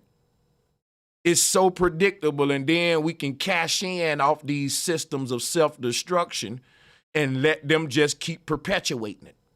And we can sit back. We ain't got to go and do nothing. It'll run itself. Long as we make sure we got the best rappers, but they got to be ignorant. And they got to sell the agenda, right? Nice clothes, the American dream, fast cars, pretty women, and all, So we see what's going on. I'm just saying that this explosion site, I'm reaching, making a theory, and I'm saying this is some sort of like UFO type shit. You can look at it like. It's no different than what they trying to do with CERN. Like I said, to open up a portal is based upon the release of energy, and that's all they were doing. I was researching a document about World War II, Nazi Germany, and Vimana technology, the Byfield Brown effect, all of that stuff, right? And what I was gonna say? Oh yeah, so any documentary that I was watching, it was saying how there are different types of beings on Earth, but they all look like humans. I've been telling y'all that. And it says that the non-humans that have hijacked the human skin, they like to live around big towers, things that are very electrically charged. They like to be surrounded by electricity technology or even huge radiation. I'll go into it with y'all, but they said these extraterrestrial beings, they occupy areas of high electricity and electromagnetic areas. And I also researched that when they was doing these atom bomb tests, I researched that when I was looking into Fishbowl, that the release of the energy during these atom bomb tests and different bomb tests, the atmosphere around these areas is highly electrically charged. And it makes me think, this looked like a UFO ship, and does this open up a portal for other beings to come and go when they're blowing through space and time? This possible, that's all CERN is. And if you wanted to do this on a smaller scale, all it means is smaller portal. That means we can transport less of our beings in and out with a little bomb explosion versus what we could. Like, the bigger the hole we can open, the bigger the explosion, the bigger the spaceship. Think about it. This mushroom cloud looked like a UFO ship. And if you were some extraterrestrial beings entering and exiting the earth through portals, and you had to blow open the portal to get in and out of there, right? The bigger the ship, the more of us can leave in and out. So the bigger the bomb, the bigger the UFO ship. And then the bigger the portal open, you connecting the heavens with the ground. I'm telling you, something is on the inside of that cylinder. You see that little stalk in the middle of the mushroom cloud? If you try to walk through that, you'll die. But what I'm saying is, there may be extraterrestrial consciousness, all kind of beings on the inside of this little stem coming to Earth. And when this energy dissipate, they literally, it's energies in our world that didn't exist. Because I'm telling you something, every time they was doing these big tests in the world, something dramatic happened in society. Like during Fishbowl, new cultures came to the earth. Whenever they was blowing up these big bombs and shit, new energies came to the earth, new cultures, new ways to express yourself. Like the man telling you here how he trying to make a connection between rock and roll being born basically from an area where they was testing bombs at. It is a connection. He's onto something, and I'm just trying to throw my 2 cents on it to show that, yeah, we both reaching, but we reaching in the right direction. Let me play the video. Involved in the false flag operation known as the Gulf of Tonkin incident of 1964, which was used to justify the U.S. involvement in the Vietnam War. There's a conspiracy out there about Laurel Canyon. Now, Laurel Canyon is out in California, and there was a Air Force watchtower out there back in the late World War II area, back in the 1960s. And back then they had a studio there. Now, this studio had a sound stage, a editing stage, a animation editing room. It had everything. Now, this is what you gotta ask yourself, fam. Brothers and sisters, peep game now. Right? You got basically a damn rap studio, music room. Like, this would be an Instagram model's dream house right here. But it's government owned, the Air Force involved. And we talking MK Ultra time. So guess what this proves to us? That the first Hollywood studios were well crafted by the CIA before we even had a movie industry. Do you hear me? This means that not only are the masses programmed, but if you are a little child that's born in Hollywood, you're programmed to be a programmer. People, it's a fucking pyramid downhill chain of deception. And I'm not giving the Hollywood children an out. I'm just saying they were innocent like us, but they were born into this shit.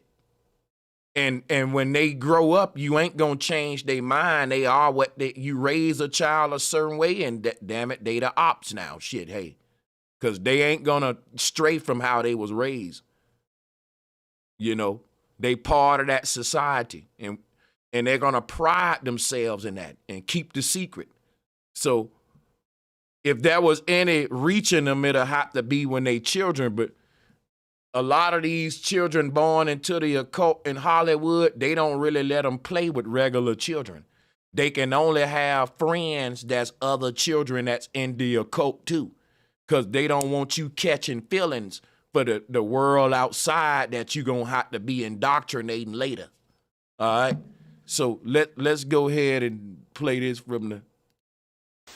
There's a conspiracy out there about Laurel Canyon. Now, Laurel Canyon is out in California, and there was a Air Force watchtower out there back in the late World War II area, back in the 1960s. And back then they had a studio there. Now, this studio had a sound stage, a editing stage, a animation editing room. It had everything. Now, this place, I guess, was used for the atomic testing footage. So all that footage was taken to this studio in Laurel Canyon and was edited there and was processed. So after they got this, they reviewed all the footage from the atomic testing. Now, what's really strange about this is, a lot of musicians came out of this place back in the 1960s. Actually, all of those hippie musicians that you hear actually came from Laurel Canyon. Now, this is the part I wanted to talk about, because a lot of people were saying Sanchez, the hippie movement, was CIA too. And I'm telling y'all, a few artists from California don't make the hippie movement. I don't get that. That's just like those founding fathers of hip hop.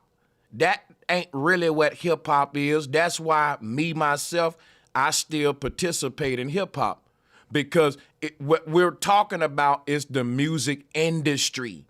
See, let me share something with you. The founding fathers of hip hop, it really should be the founding fathers or the gate guards to the music industry. Because I can do hip hop, Bambaataa can't do nothing to me. I can practice hip hop if I want to. The founding fathers can't stop me. That means they don't own hip hop. What they own is they are gate guards or gateways into the industry. If you want to practice hip hop and you don't care about getting a record deal, you can talk like me. But if you got a dream to be a rapper one day, you better not say nothing about Bambaataa. You better not say nothing about Jay-Z. You better shut up about Puff Daddy, as you can kiss your career. These are the gate guards. You'll never have a chance I done blew my dreams of ever getting in the industry, but that's what the universe wanted me to do because it had other plans for me.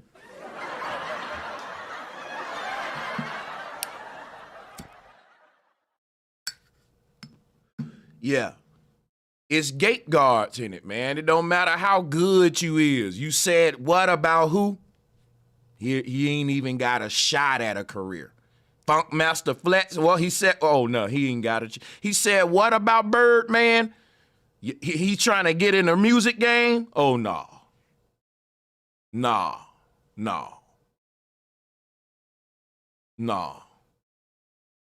You know that you want to get in the music industry, shut up. Just rap.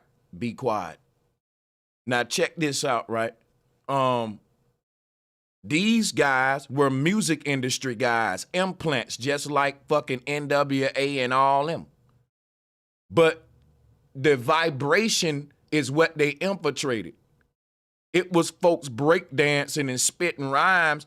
Even we can't act like no one else was spitting rhymes before the founding fathers. They are pretty much Let's call it for what it is. They're the gate guards into the industry, the original gateways into the industry. Just it's Freemasonic. It's based on gate guards. Contract. These guys were no different.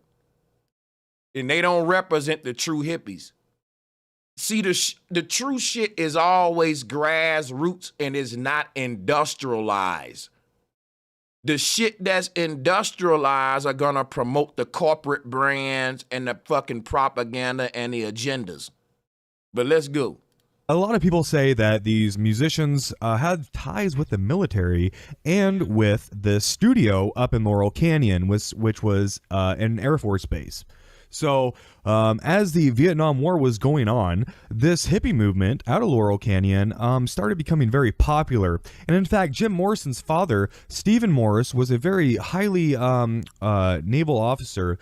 Man, let me tell you what these bastards was doing.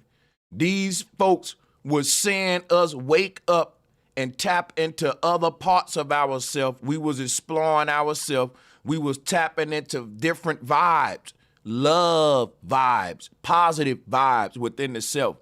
And they was fucking riding the wave, trying to tap into the vibe with us, but the vibe didn't originate with them. What they did was learn how to mimic the fucking vibe and then turn it into a corporate form in an industry. But if they would have not done that, people just would have been doing this shit for recreation. It would have been spiritual. What they was finding out is these kind of arts would heal the psyche. The kind of music vibrations that came up out of the organic hippie movement, these are healing tones. It's on vinyl records. People will be less to take antidepressants. People will be less in need for therapy. They hitting a joint and they listening to this organic ass music on a vinyl record at that. And that's a big thing too, because the music was better on vinyl. It was like the band was right there in your room. It was a holographic sound, if you will, versus they kept compressing it, more digital. We ain't gonna go into the techniques of it. But the thing is this right here. CDs fucked up the music industry. Oh, it's so much I can go into, because when Sony created the CD, they damn near monopolized the whole game, because it don't matter what label you own and what distribution, all that. Everybody shit on a CD. Sony owned it, the CD-ROM patents and shit. It's so much shit we gotta learn, because don't you know that a vinyl record didn't cost number like 10 cents to print, and it will never inflate? It's cheap as hell to make a vinyl record. And the crazy thing about it, the music sound better on it. Now, why they got rid of that? Because it was so cheap to make vinyl records, you had so many fucking record labels during the 50s, 60s, all that. Dude, it was mom and pop record labels. It was family record labels. I bought a vinyl record out the Goodwill. It was the Partridge Family Records, and it was the Partridge Family. They sing Christmas carols, and them people was fucking feeding theyself with Christmas carols. A Canadian family. That record sold for $200. It was people printing records out the backyard. It was so cheap. And slapping a little label on it, it was not regulated for real. So the powers that be needed a way to regulate the music industry more. And they did it they starting off with the CD-ROM. Now they regulate it even more with Spotify, DistroKid. Your music ain't nothing nobody can touch. It's digital. It never leaves the computer. No one goes to the store and buy a CD. And that means less of a chance of you claiming ownership. Because everything that it takes to create your music start and end with the label. Oh, you don't think they own all the Spotify's and DistroKids and all that too? Stupid. Okay, now let's play the video. Very high ranking, and he was actually part of the Gulf of Tonkin, which started the Vietnam War. So as this was going on, his son Jim Morrison was becoming very popular in the cultural movement. A lot of famous artists came from there. Even the Beach Boys came from there. Now the Beach Boys, got very famous back in the day during the whole hippie movement, but also Charlie Manson was very popular too. Now Charlie Manson was a songwriter, so he would actually write songs for the Beach Boys. Now if you don't believe me, here's an actual song that he wrote. This what people don't know about Charlie Manson, because I got a whole presentation just coming up on Manson by himself. Most of all of the swagger that most of your early rock bands and rock artists had, on the low, they was getting that shit from Manson, and I ain't even gonna play with you with that. They said that out of I got receipts for this. Dude, you'll be surprised how much Manson influenced your favorite artists. People be talking crap about Manson, but they'll be having a favorite like rock artist or something. 9 times out of 10, that artist was a fan of Manson. Manson was your musician's musician, if you will, and they'll all tell you that back in the day. And this is, in fact, him singing it. Give up. Most people don't know this, right? I'm going to give you a little history of Manson. You know he went crazy and psyched out because the music game didn't let him in. I don't know if y'all know that. Go and do your research. Charles Manson was an aspiring music artist. The music industry did what's called black couching. That's what we call it in the South. What that is, right? Let's say you're an artist and you're very talented, right? What the label will do, they'll sign you, but they won't let you come out with your own album. They'll say, okay, man, we ain't ready for your album yet, but what we want you to do, we want you to write for our other artist, help him with his album. So they know you talented, but they don't really want you to be no star. They want to extract your gift from you to put in they fucking machine, the nigga they working over here. They never gonna put your album out. You don't know this, but you really signed the ghostwrite, nigga.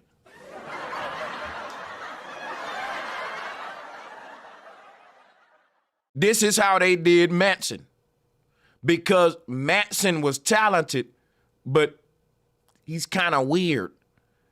And I'm like, y'all are hypocrites because all of y'all weird to us. So Manson wrote a lot of songs for celebrities. People knew he was talented. They just blackballed him. That's what drove Manson crazy. People don't know that. When Manson saw, okay, I'm talented because they know I'm talented because they using my shit, even biting my swagger, but they ain't giving me a shot. Manson started a cult. What? Don't you know when Manson started his cult, Manson was the fucking man? I don't know if y'all really know who Charles Manson is. When Manson started his cult, all the white girls in California wanted Manson. He was a fucking ladies' man. This is something you just can't take from him. He was a rock star. People don't know this about Manson. But Manson was a fucking rock star. He was what you call a hunk to the ladies. And he had a lot of them too. How you think this dude was able to get all them ladies to go kill for him? That dude was pimping. He was an idol. Like, people don't, like, Manson was that nigga. Like, don't get it twisted. And what drove him crazy was the music industry blackballed him. They wouldn't let him in. But let's go. I'm not fucking taking up for him, and then he's a sick piece of shit, by the way. Let me just say that now. Come on, you can't be I'm your kind. Oh, your kind I can see. Walk on, walk on. So, that right there is, Charlie Manson. So he was very popular with the Beach Boys and with the other groups. And of course, we all know what happened to Charlie Manson. So, it's very, very strange, guys. We all don't know, and that's why I wanted him to go into it. We got young kids coming up. They just think he's a psycho. So we all don't know that he was blackballed by the music industry. I know Robert knows. He think we all know, but that's why I went into it. But yeah, go ahead. And what I'm trying to say is this could possibly be an MK Ultra type of experiment on society back in the day. This is what was a way to control the youth. They weren't really sure what was going to happen with the youth during the Vietnam War when it was all going to happen. They were probably afraid of retaliation, maybe people getting violent actually. So they needed some kind of opposition control. And maybe these musicians were a part of that. So Laurel Canyon, if you haven't heard about it, go ahead and look it up. The Laurel Canyon compound was recently purchased by actor and filmmaker Jared Leto for $5 million. The Army Air Corps officially built this top-secret movie production studio in 1947. Military training films and top-secret Department of Defense documentaries were produced, including a series on above-ground nuclear tests in Nevada. That said, celebrities like Marilyn Monroe and Elvis Presley are also said to have worked there, signing non-disclosure agreements. Oh, and Timothy Leary lived across the street. For decades, a so-called anti-propaganda law prevented the U.S. government's covert broadcasting arm from delivering politically deceptive programming to American audiences. But in 2013, that came silently to an end with the implementation of a new reform passed under the Obama administration as part of the National Defense Authorization Act, which included an amendment that nullified the Smith-Mundt Act of 1948, which explicitly forbids information and psychological operations aimed at influencing U.S. public opinion. Critics claim that the act also unleashed thousands of hours per week of government-funded radio and TV programs for domestic U.S. consumption in what has been criticized as a green light for politically motivated social engineering and U.S. domestic propaganda efforts.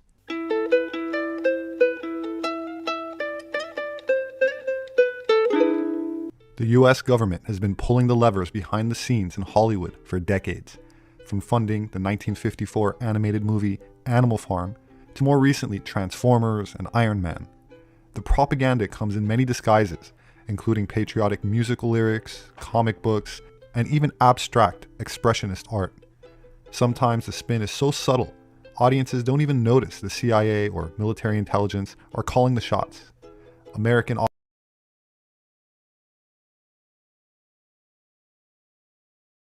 People don't know that they calling the shots because you've been taught that the police are there to stop crime. They're not.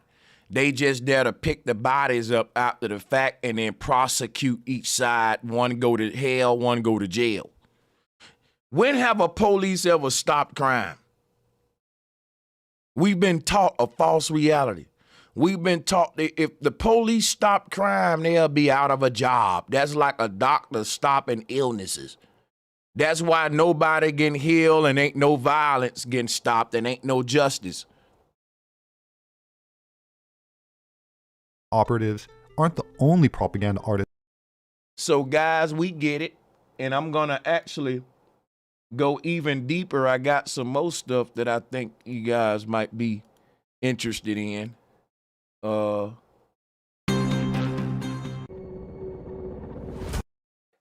This ain't the one.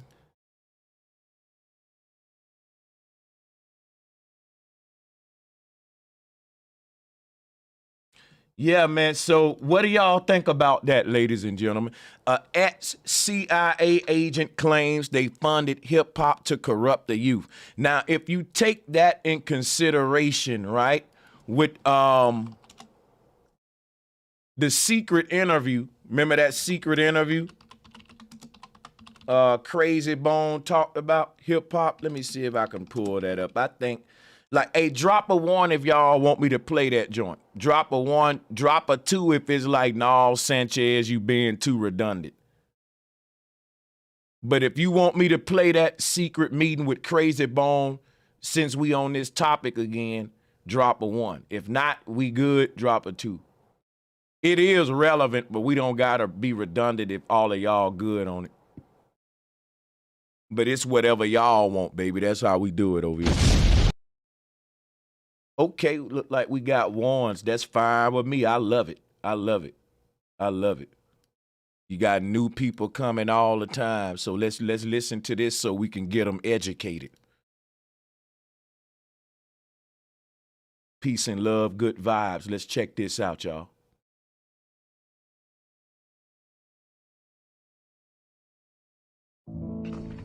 The secret meeting that changed rap music and destroyed a generation. Damn.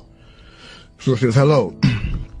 After more than 20 years, I finally decided to tell the world what I witnessed in 1991, which I believe was one of the biggest turning points in popular music, and ultimately, American society.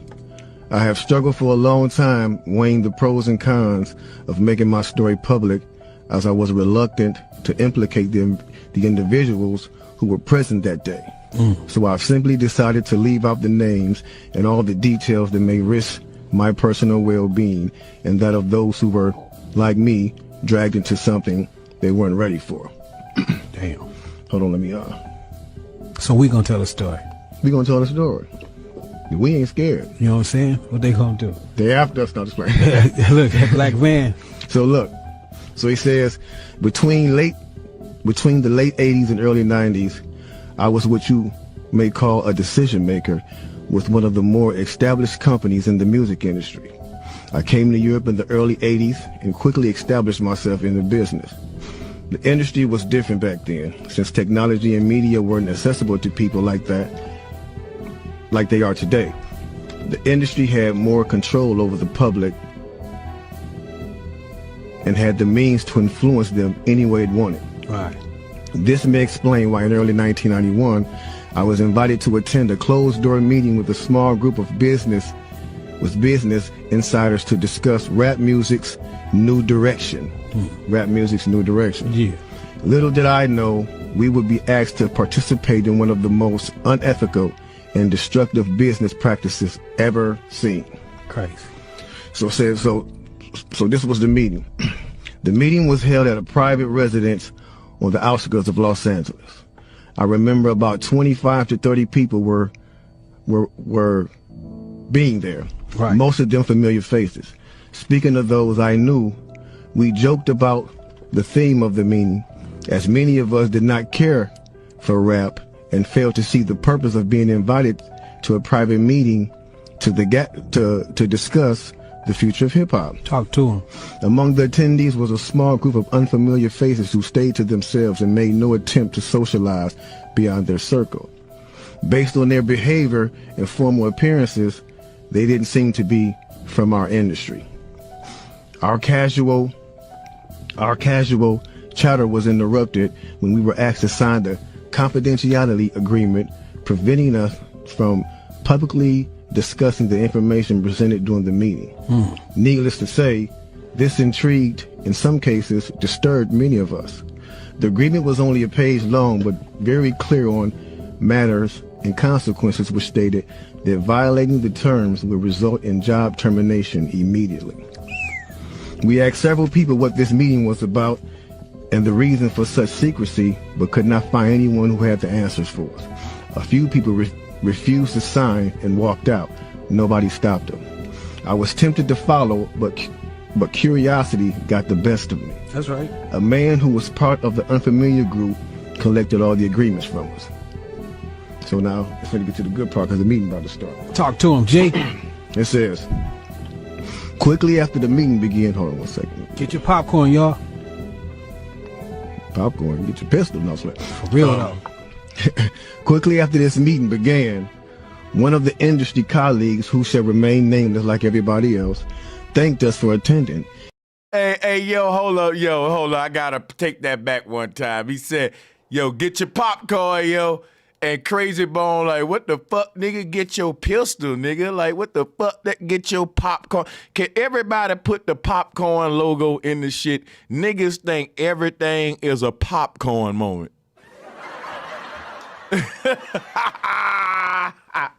Nigga, I don't want to eat no popcorn while he's about to tell me this evil ass shit. Get your popcorn. You know, you could be seeing a old lady getting jumped on. Okay, everybody, get your popcorn. Nah, everything ain't a get your popcorn moment. I got to rewind that. Y'all know I'm a silly nigga. Who was part of the unfamiliar group collected all the agreements from us. So now, it's going to get to the good part because the meeting about to start. Talk to him, Jake. It says, quickly after the meeting began, hold on 1 second. Get your popcorn, y'all. Popcorn, get your pistol. No, for real though.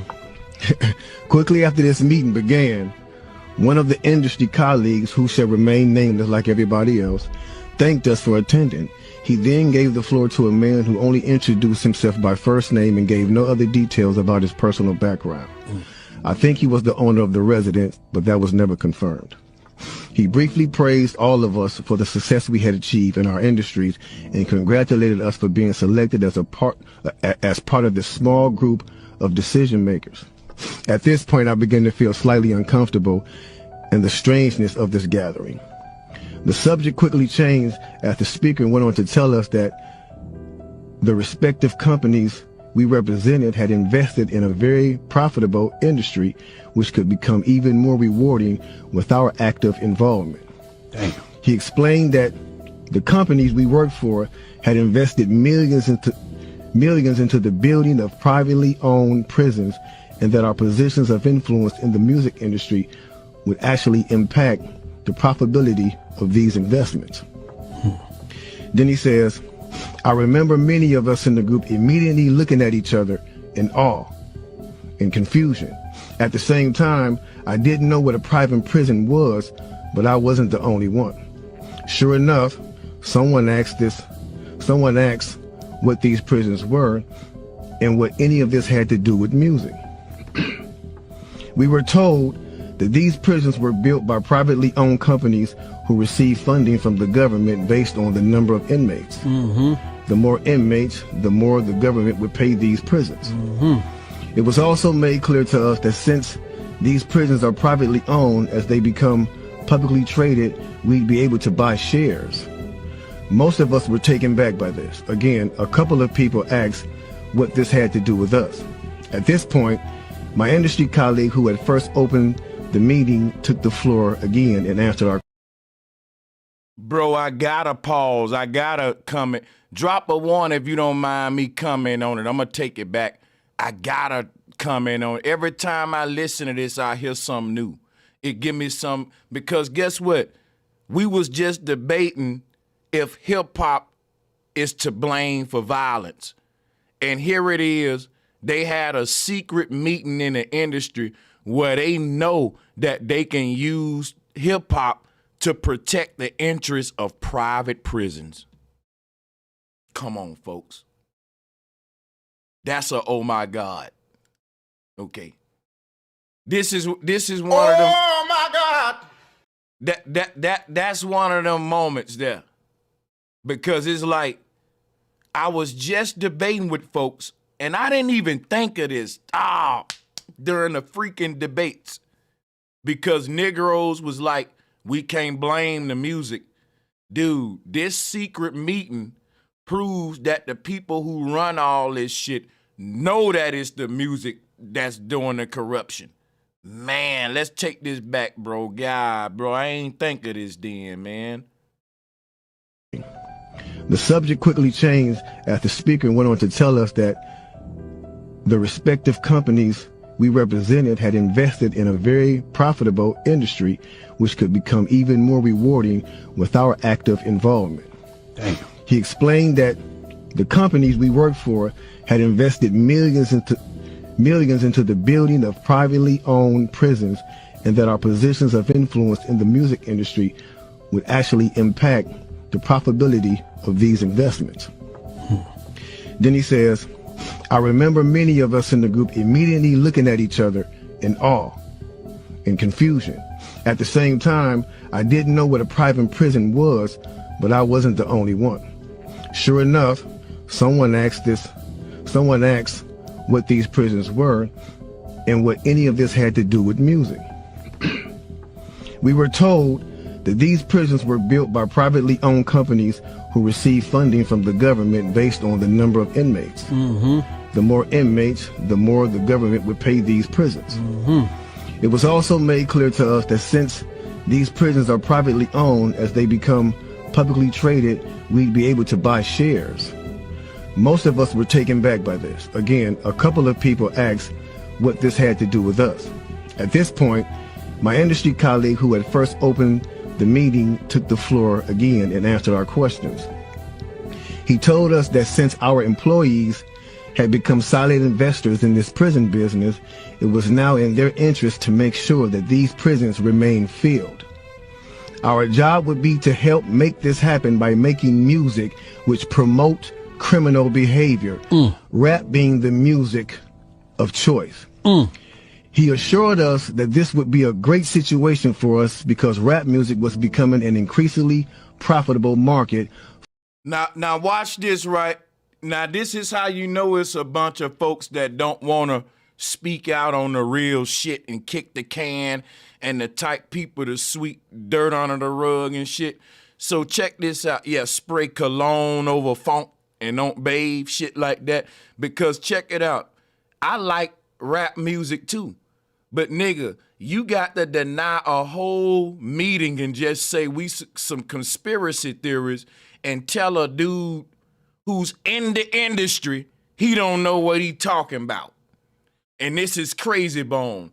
And that's why I said, look, it's some redemption for these niggas. I always liked it, Bone Thugs and Harmony, because Easy was targeted. They was with Eazy-E. Easy was targeted. When Easy died, them niggas pretty much had to fend for themselves and shit. But I don't know. They did rap a lot of gangster shit, I can't lie. Mo Murder, shit like that.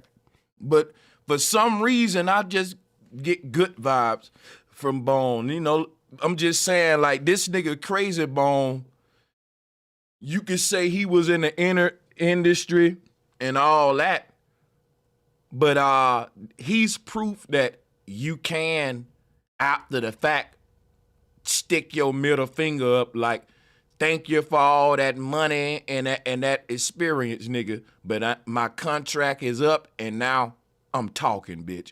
So when a lot of these rappers be like not speaking up, what's your excuse after your contract up? Because I'm saying Crazy Bone, dude, Bone is a big group. They music still play on the radio. You know what I mean? You can't. Bone Thugs and Harmony. Putting the word harmony with the word thug is fucking brilliant, because you got these thug niggas that ain't really rapping, they rapping, but they singing too. There's nothing in the fucking world like Bone Thugs and Harmony. And I remember as a little nigga getting ready for my football games, putting my cleats on and shit, bumping Bone, getting ready like, nigga. Bum, bum, bum, bum, bum. Real talk, nigga. Ouija, are you with me? Listen, let me quit playing, man. I love motherfucking Bone. And Crazy Bone just proved time after the time, he's one of the realest. Because after the fact, he's been very vocal, and this ain't the only interview I've heard Crazy Bone go in. But the fact that you're bringing up a secret meeting in it, this shit wasn't leaked before him. See, if anybody else would have put this out, it wouldn't be this viral. This is coming from a guy that Soul Records was in the game. Man, yo, this crazy. When cats try to say we on some tinfoil hat stuff, you hearing it from Crazy Bone. Some silent investors in this prison business, it was now in their interest to make sure that these prisons remain filled. Our job would be to help make this happen by making music which promote criminal behavior, rap being the music of choice. He assured us that this would be a great situation for us because rap music was becoming an increasingly profitable market for our companies, and as employees, we'd also be able to buy stocks in these prisons. Immediately, silence came over the room. You could have heard a pin drop. I remember looking around to make sure I wasn't dreaming and saw half of the people with dropped jaws. My daze was interrupted when someone shouted, "Is this a fucking joke?" At this point, things became chaotic. Right. Two of the men who were part of the unfamiliar group grabbed the man who shouted and attempted to remove him from the house. A few of us, myself included, tried to intervene. One of them pulled out a gun, and we all backed off. They separated us from the crowd, and all four of us was escorted outside. My industry colleague, who opened up the meeting earlier, hurried out to meet us and reminded us that we had signed an agreement and would suffer the consequences of speaking out about this publicly, or even those who attended the meeting. Damn. I asked him, why was he involved with something so corrupt? And he replied, it's bigger than the music business and nothing we can do. No, it's bigger than the music business and nothing we want to challenge without risking consequences. And there we go. Y'all heard it. I kept telling y'all that. I said it's deeper than music. I was debating this with people yesterday who kept telling me it's just entertainment. Yeah, that ain't what this meeting show. A lot of propaganda can be injected into a person via entertainment. You know, anything with the last four words, M-E-N-T, meant, be careful when you fucking with it. That's all I'm going to tell you, because M-E-N-T means mentality.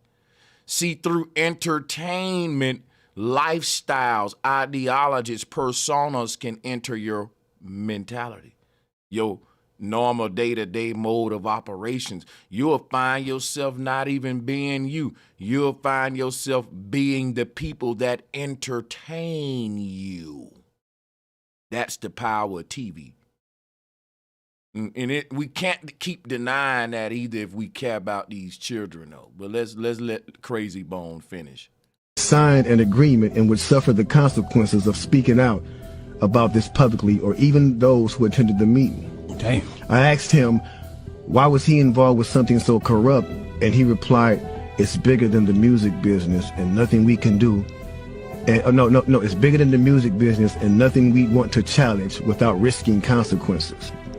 We all protested as we walked back into the house.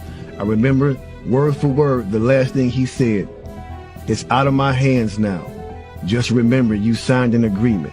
He then closed the door behind him. The men rushed us to our car and actually waited until we drove off the property. Damn. So this meeting, bro. Now that's a lot for a meeting right there. Oh yeah, definitely. You know, and this person later on, he said, you know, this person actually ended up leaving the music industry after this happened. A few years after this, he ended up leaving the music industry. Okay. And he said he just, like, you know, over the years he just felt guilty, because he said as he sat back and he watched these plans come to a reality over 2 decades, he sat back and was like, wow, they really pulled it off. Yeah.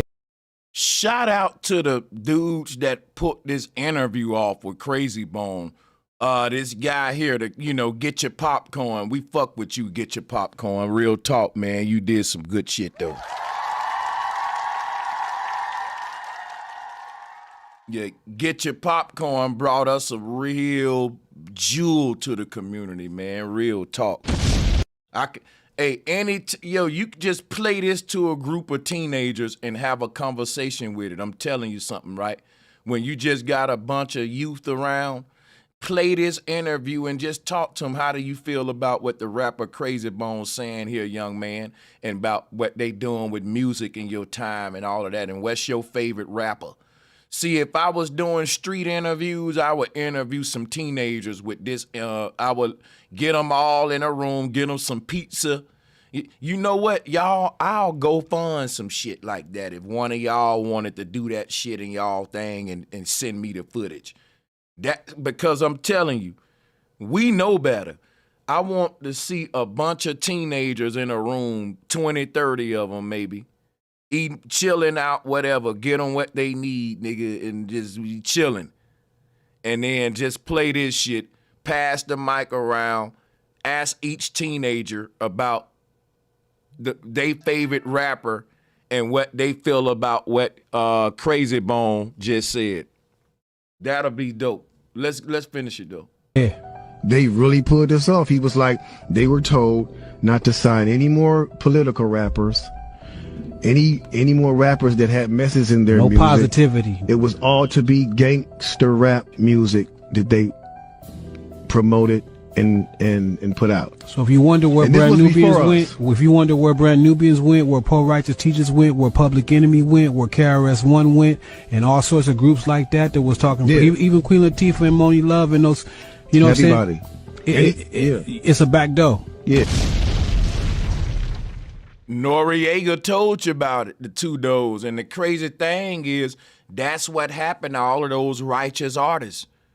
See, those righteous artists came into hip-hop signing with labels thinking, I can't believe I'm able to make money telling the truth about the system and shit. They didn't see it coming.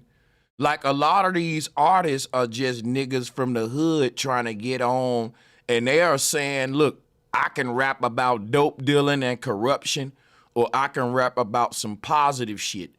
So you got to think, if you're a Lord Jamar, if you from, Brand Nubian, Poor Righteous Teachers, if you from some of these groups that put out positive vibes, Tribe Called Quest, you know the vibes. There was some good groups. I don't shit on all of it. There was some good vibrations, But the thing is, those groups thought, they didn't see that. They was trying to create the damn illusion that you can be what you want to be in the music industry. But generation out the next, we saw less and less of those kind of artists and more of the bullshit. Here we are today, Sukiyana, Sexy Red, all that. So, like I said, they put the rope around your neck loose and then tighten it over time. So let's go. Anything that was harmless, fun rap, anything that had a message in it had to go. Yeah, that's why if you even notice though, we talk about that all the time. Even be brief with it, those charms that came out like maybe in 1988, 89, the African charms, those they lasted for about 2 years and they disappeared real quick, you know what I'm saying? Yeah, definitely. Now, after reading all this, it actually made me feel a few different ways. The first emotion I felt was shocked, because I was definitely taken back by this, just knowing the level of evil that's involved by even thinking of a plan like this. You know what I'm saying? The second emotion I felt was anger. Anger because it's not enough for them to exploit our culture and make all the money off of it. Mm-hmm. Because let's keep it real, the industry has never been favorable towards the artists. Never. But you know why I like Crazy Bone? He's not referring to the industry as our culture. See, the average fan out there, the average fanatic, they are looking at the music industry as my culture. You know why? They are partaking in a lifestyle that's being given to them. Put it this way, when I joined the church, I looked at being Christian as a new spiritual culture that I was part. That's a cultural spiritual system. It's a cult, if you will. It's a cult is anything that's giving you pre-programmed behavior in a nutshell, basically. So, I didn't look at Christianity as a program. I looked at it as my culture. This is who I am for the moment till I learn more, right? And my paradigm shift. But at that moment, It was who. So my thing is, the average person ain't looking at music like an industry. From the fans' perspective, it's a culture. And that justifies all the crazy behavior that come with it. The fact that, hey, we did this in Africa. We did, there's a whole class you can take called hip hop studies, which is kind of infused with Pan-Africanism, and it's a big joke. Don't you know the only music group that that have its own studies and curriculum? I can't make this up. You can get a degree in hip hop studies. You can get a degree for that. And whenever they making a documentary on hip hop, you might be on it as a hip hop historian. So, do we see that with country music? No. Do we see that with jazz music? No. You can't go to school and get a degree in jazz, could you? Or am I embarrassing myself here? You can get a degree in music, right? I don't think they breaking it down by genre.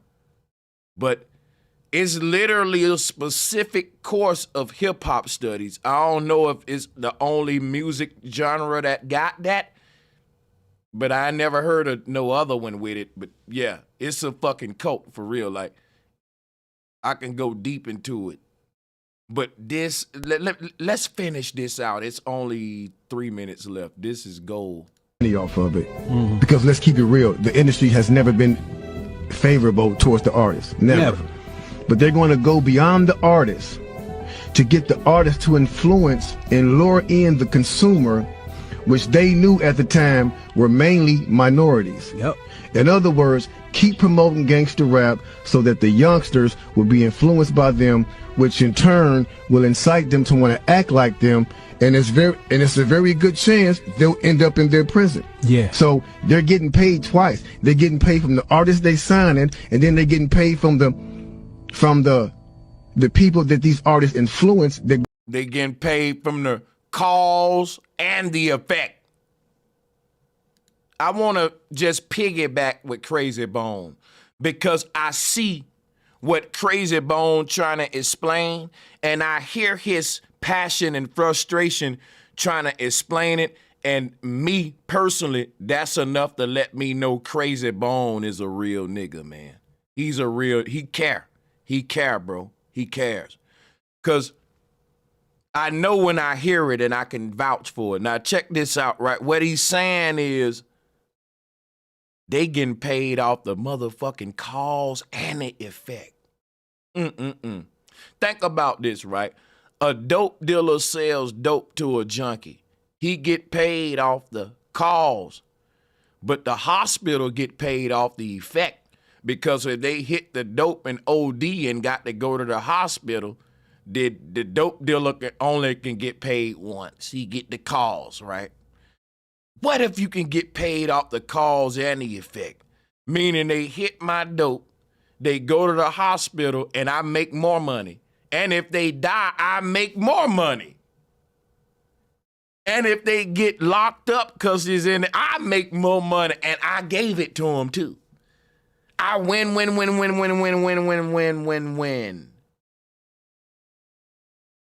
That's what this is. I know we see it that way, but I'm just saying this with the youngest. Like, this is crazy. Pay from the artists they signing, and then they're getting paid from the people that these artists influence that goes to prison trying to be like these artists. Yeah. So they making a killing. A killing. They're using the music business to promote their private prison business. My man is right there talking that. Now I want to explain something to you, right? Because I got to piggyback with Crazy Bone. How do you get people to join the army? You make beautiful commercials with the uniform on. Be all that you can be, right? And you talk about the money, the benefits, right? And people will sign up. That's TV propaganda. You better believe they'll never run out of soldiers. How do you get people to join the Navy? Same way.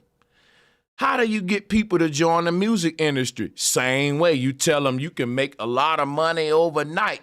But you got to be a soldier still with all of these. You get same shit. How do you get people to join a prison? Like, how do you get people to literally occupy an empty cell in a prison? You don't say, hey, come into our prison. We got the comfortable beds. So that's what Crazy Bone is saying is the music, they're making more money off filling prison beds than they are off album sales. I'm going to show you how I know what I'm talking about. I study the music industry. I'm a fan of it. But now I analyze it for the right reasons. What I know, guess what? When I say this, a lot of niggas who study the music industry, they gonna vouch for it in the chat room, peep game. Artists making less money today than they did in our time. Nigga, Jay-Z, Timbaland, Master P, Jermaine Dupri, Puff Daddy, Suge Knight. These little niggas ain't never gonna see that kind of money again. It's for crumbs today. And the crazy thing about it, they dying quicker for cheaper pay.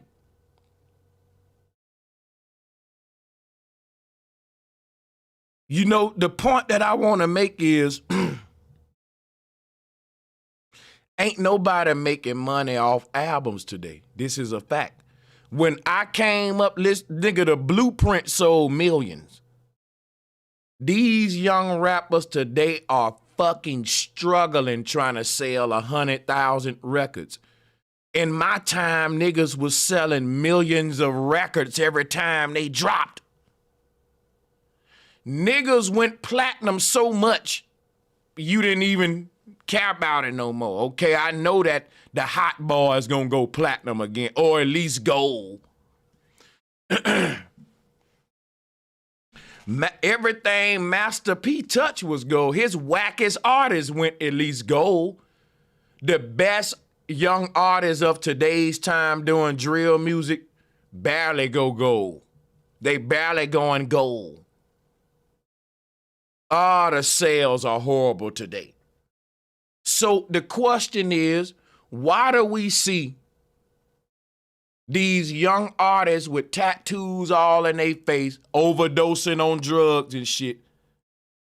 You know, your Lil Xanax and all this shit, Lil Perp, all this Young Pump, whatever.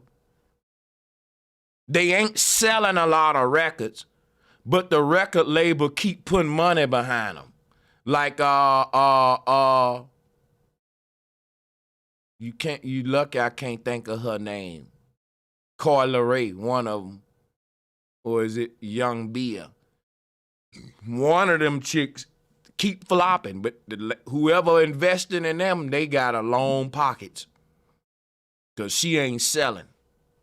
A lot of these artists ain't selling enough for the label to really recoup. So we like, what's happening with the music industry?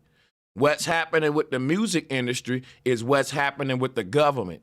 It's that the labels are realizing I can make more money off debt. What does that mean? If I can make this young artist indebted to me, fuck the money. Most of the folks who own these labels, they gonna be straight for generations. They don't need no more money for real. It's deeper than money. So the young artists that they giving crumbs to, right? And signing a 360 deal and all that shit, which didn't exist in my time. He'll never be able to pay the money back to the label. The label, this is what the labels are doing. The labels are taking little niggas and giving them $2 million. They sign their life over, right? The label know they ain't gonna make the money back on a lot of these artists, for real though. Or if they do, it's gonna be over long drawn amount. In my time, they made it literally look like we really need artists that's gonna sell millions of records. Nelly was going damn near diamond every time he dropped. The thing about the competition was so high back in the day, everybody was, and if you made beats, nigga, Timberland was selling $250,000 per beat. Everything, it was like a golden era. People was getting rich quick. It ain't like that today. The labels are selling artists that basically they don't even invest in. They tell them to start a YouTube channel. They got the cheapest budgets. And basically when they start the YouTube channel, the labels are giving them a big chain and a few $100,000.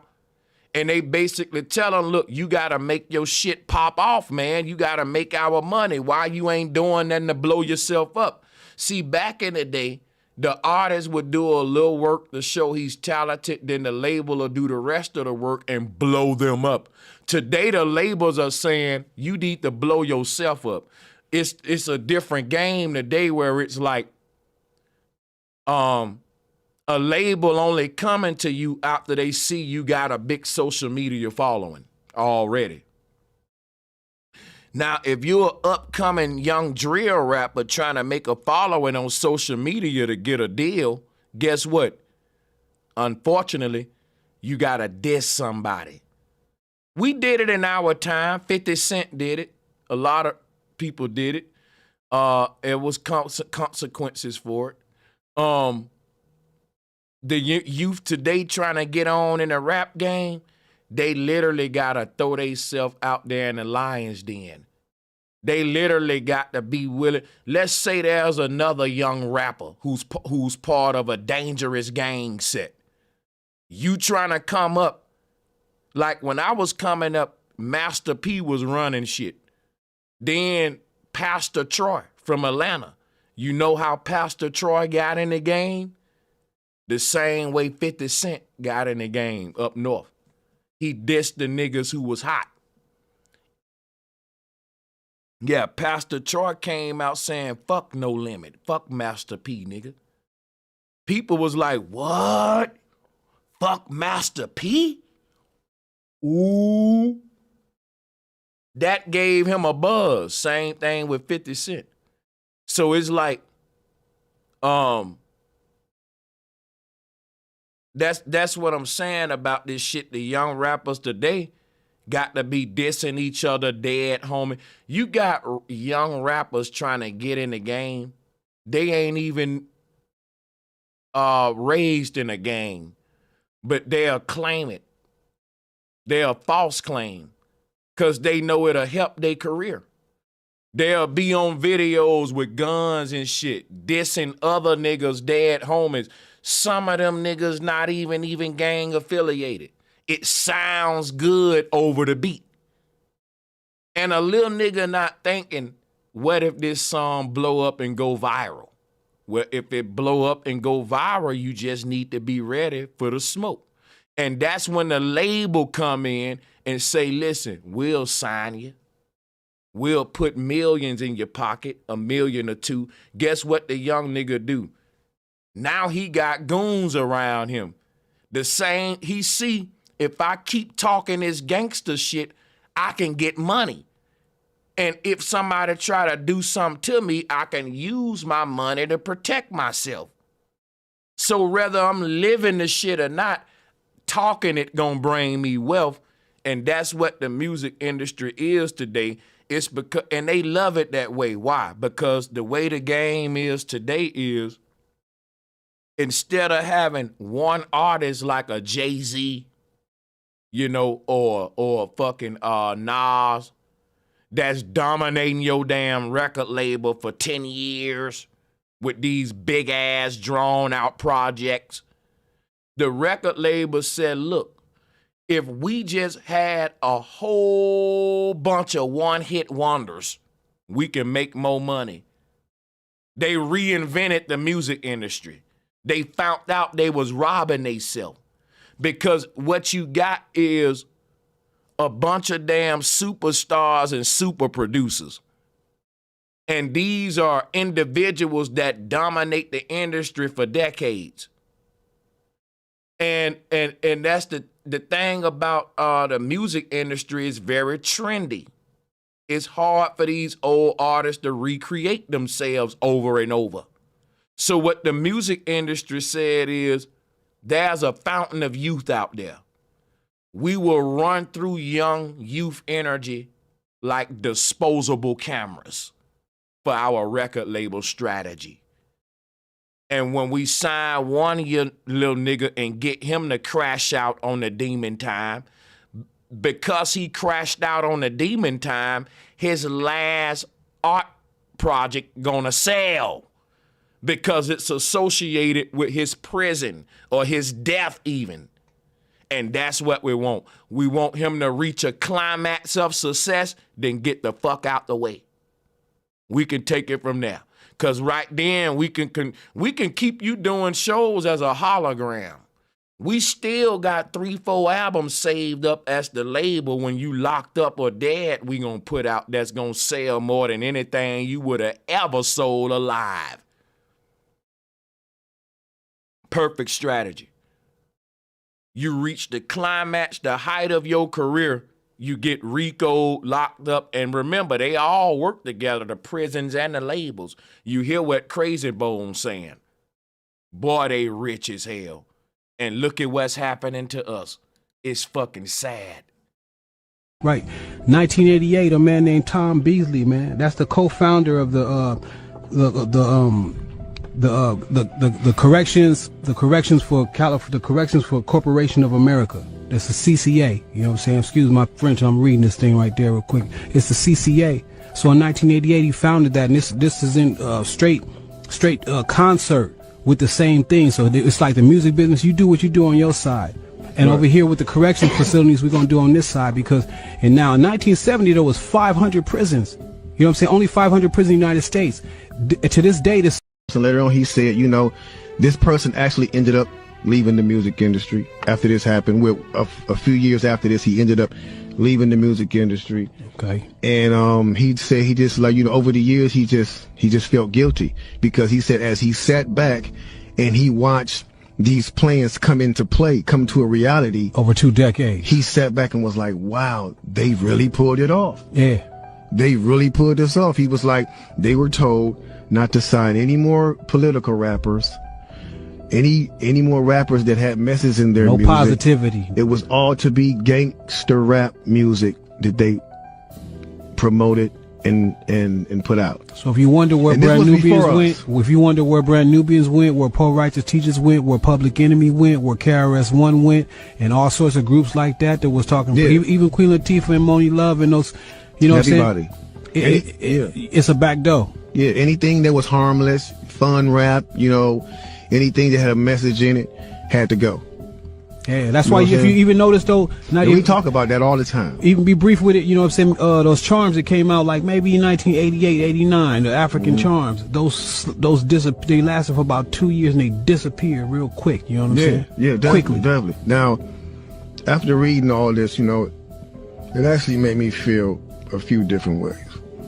The first emotion I felt was shocked, because I was definitely taken back by this, just knowing the level of evil that's involved by even thinking of a plan like this. You know what I'm saying? The second emotion I felt was anger. Anger because it's not enough for them to exploit our culture and make all the money off of it. Mm-hmm. Because let's keep it real, the industry has never been favorable towards the artists. Never. But they're going to go beyond the artists to get the artists to influence and lure in the consumer, which they knew at the time were mainly minorities. Yep. In other words, keep promoting gangster rap so that the youngsters will be influenced by them, which in turn will incite them to want to act like them, and it's a very good chance they'll end up in their prison. Yeah. So they're getting paid twice. They're getting paid from the artists they signing, and then they're getting paid from the people that these artists influence that goes to prison trying to be like these artists. Yeah. So they making a killing. A killing. They're using the music business to promote their private prison business. My man is right there talking that right. 1988, a man named Tom Beasley, man. That's the co-founder of the John Homeston, the a retired corrections CIA agent, has admitted on national Russian television that the CIA was behind the creation of the 1980s hip-hop scene. John Homeston, a retired CIA agent, has admitted on national Russian television that the CIA was behind the creation of the 1980s hip-hop scene and financed major hip-hop acts including NWA, Africa Boombata, and Grandmaster Flash. Now, why the hell would the CIA want to finance NWA, Bambaataa, and all that? Because if you think about it, Central Intelligence Agency, that's an extension of government mind control. How do you control people's mind? You got to be privy of their thought paradigms. How do you do that? You actually give it to them. Don't let them control their own thoughts. You give them a template, an algorithm, a pattern of behaviors that you seed into their communities, and you know that, and you slam the lanes by which this pattern of behaviors can lead to, because all causes lead to effects. Now, if I don't have a lot of effects that my cause is going to lead to, I have a better chance to predict what's going to happen to you. So if I give you a pattern of thoughts that's going to either lead you to hell or jail, then I can sit back as a slave master and kick my feet up and not even look your way, because I've now created a MK Ultra, a mind programming system that I've given you a culture that's going to program a thought paradigm into your people's head that's going to lead to predictable decisions. Guess what? Decisions that y'all making so predictable that the people in power know, let me tear this school down and build 2 more prisons. They predict that within a few years it's going to be a spike in crime and more goddamn violence. They built the new prison already. Yep, it's just there sitting with empty rooms, but you know it's going to be full as fuck soon. It ain't built for nothing. They built the system that's going to guarantee that that bed going to be filled up. Is it going to be your son, your daughter? Is it going to be you? They've built mental paradigms that's going to lead your ass into one of them empty beds. That's going to lead you into one of them empty grave sites at the cemetery that's waiting on a body to get in this spot. They got this shit to where it's going to go one or two ways, hell and jail. That's what my grandma used to say. Boy, the way you going to end up in hell or jail. And they ain't making no middle ground. It's either one or the other. Either one, it works out for them. But that's what I'm saying. Everything's predictable this way. The Furious Five. The government at the time spent, quote, big money, serious money, on this covert operation destined to further division and corrupt the American youth to nihilist, anti-establishment, and anti-American ideologies. He explained in a half-hour interview broadcast on national television. But see, the reason I'm playing this is because this little TikTok clip is from the big documentary we watched earlier. But this the part where I'm saying we all probably disagree with, because the anti-American spirit existed before hip-hop. Hip-hop just saw that here's a generation that's rising up against the system, and they see what we doing. Because listen, I'm going to tell y'all something. You got to peep this, y'all. We can't get amnesia. When hip-hop, I want you to think back, because, nigga, I'm not that old, but I remember this. When hip-hop was coming about, NWA and all these groups, it wasn't really all about let's kill each other quite yet. it was still fuck the system and the powers and more. Even if NWA was talking about gang shit and killing each other, the hate was still more deeper for the systems and the powers. So that may have always been a Cool G rap, or even fucking KRS-One was on the cover with the fucking machine gun and shit. So he try to act holy nowadays, but that's different. But anyway, my thing is like, people was more radical against the system than each other. So the system said, we want to be out of the equation altogether and just turn it against each other. Now, if you look at music today, is get on my level, nigga. You ain't stunned like me. You ain't got it like me. You know, I put a price on your head. I can F your mama. You know what I'm saying? It's all a kind of triggering stuff to create this. Either you're going to hate a rapper or love him and risk your life to get rich or die trying to live his lifestyle. Either way it go is recipes for disasters. And when you're a young person growing up in a world like this, it's so much pressure on you in that young mind when you going to school, having name brands. You seeing other students with jewelry on. You seeing all of this material shit make you think less of your young self. It's so much stuff put in our society to make us feel like shit. The self-esteem of women is low. Most men is online looking for dating advice and shit. And the real problem is you've been broken as a man. Your self-esteem just motherfucking low. Everybody been conquered by the system.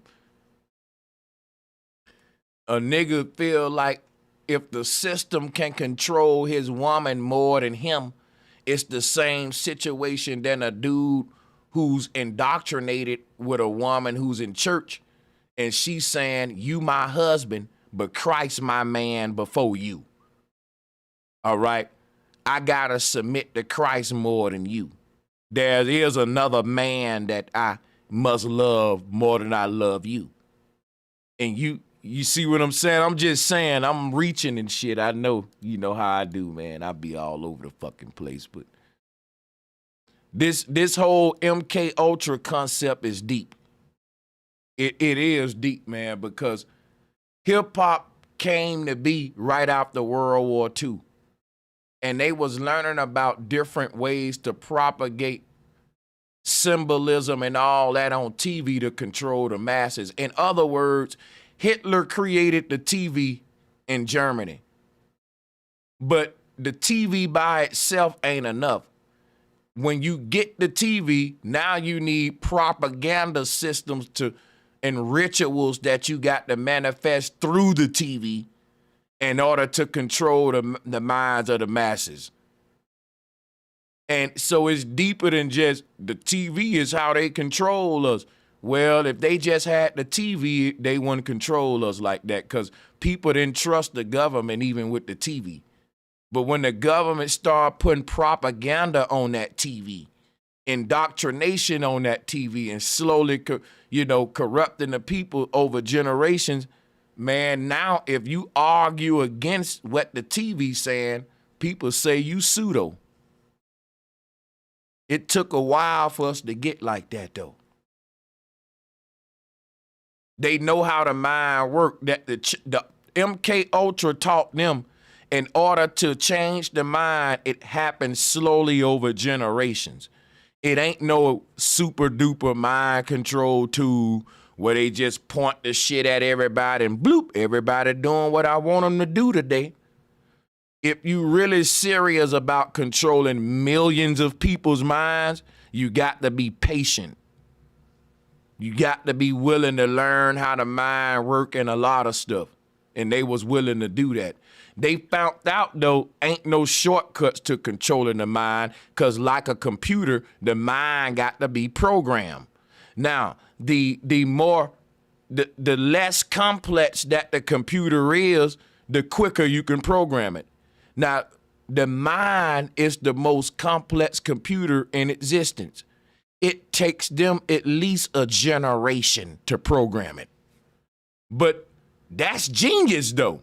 If you understand what the mind is, that all of our minds is an infinite realm. It's your own quantum computer. If you knew how advanced each human was, and to control one of us is a challenge, but to control millions of us, even if it took you 200 years, you're a fucking genius. Like that, you can't underestimate that. Yes, it takes generations to achieve their desired wills, but dude, when you think of what they're achieving, that's like a minute. That's record-breaking time.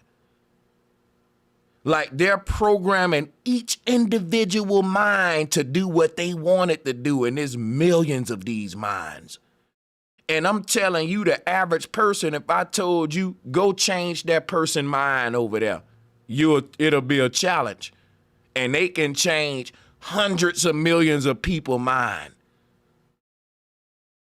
Dude, even if it took you 100 years, that ain't nothing. That's it? 100 years? Psh, you doing good. And you controlling hundreds of millions of minds? Damn, you doing good. 100 years is record-breaking time. Like, we ain't looking at the feat that they're accomplishing. So, like, I'm gonna come back and I'm gonna touch more on this. Like I told y'all, I'm gonna be doing more content to grow the community, grow the channel. If you want to help me do that, you can like and share the video. If you want to go the extra mile, you can hit the Cash App pinned to the top of the chat. Happy holidays to everybody, even though we don't celebrate them motherfuckers for real. This is a time, and by the way, Mercury retrograde coming up. I'm going to keep you updated on that. You don't want to make new decisions during retrograde. I need to do a retrograde video. But yeah, salutes to everybody. I enjoyed this. I'm going to go ahead and stop it right here. I really appreciate you guys for coming out. I look forward to seeing you guys on the next one.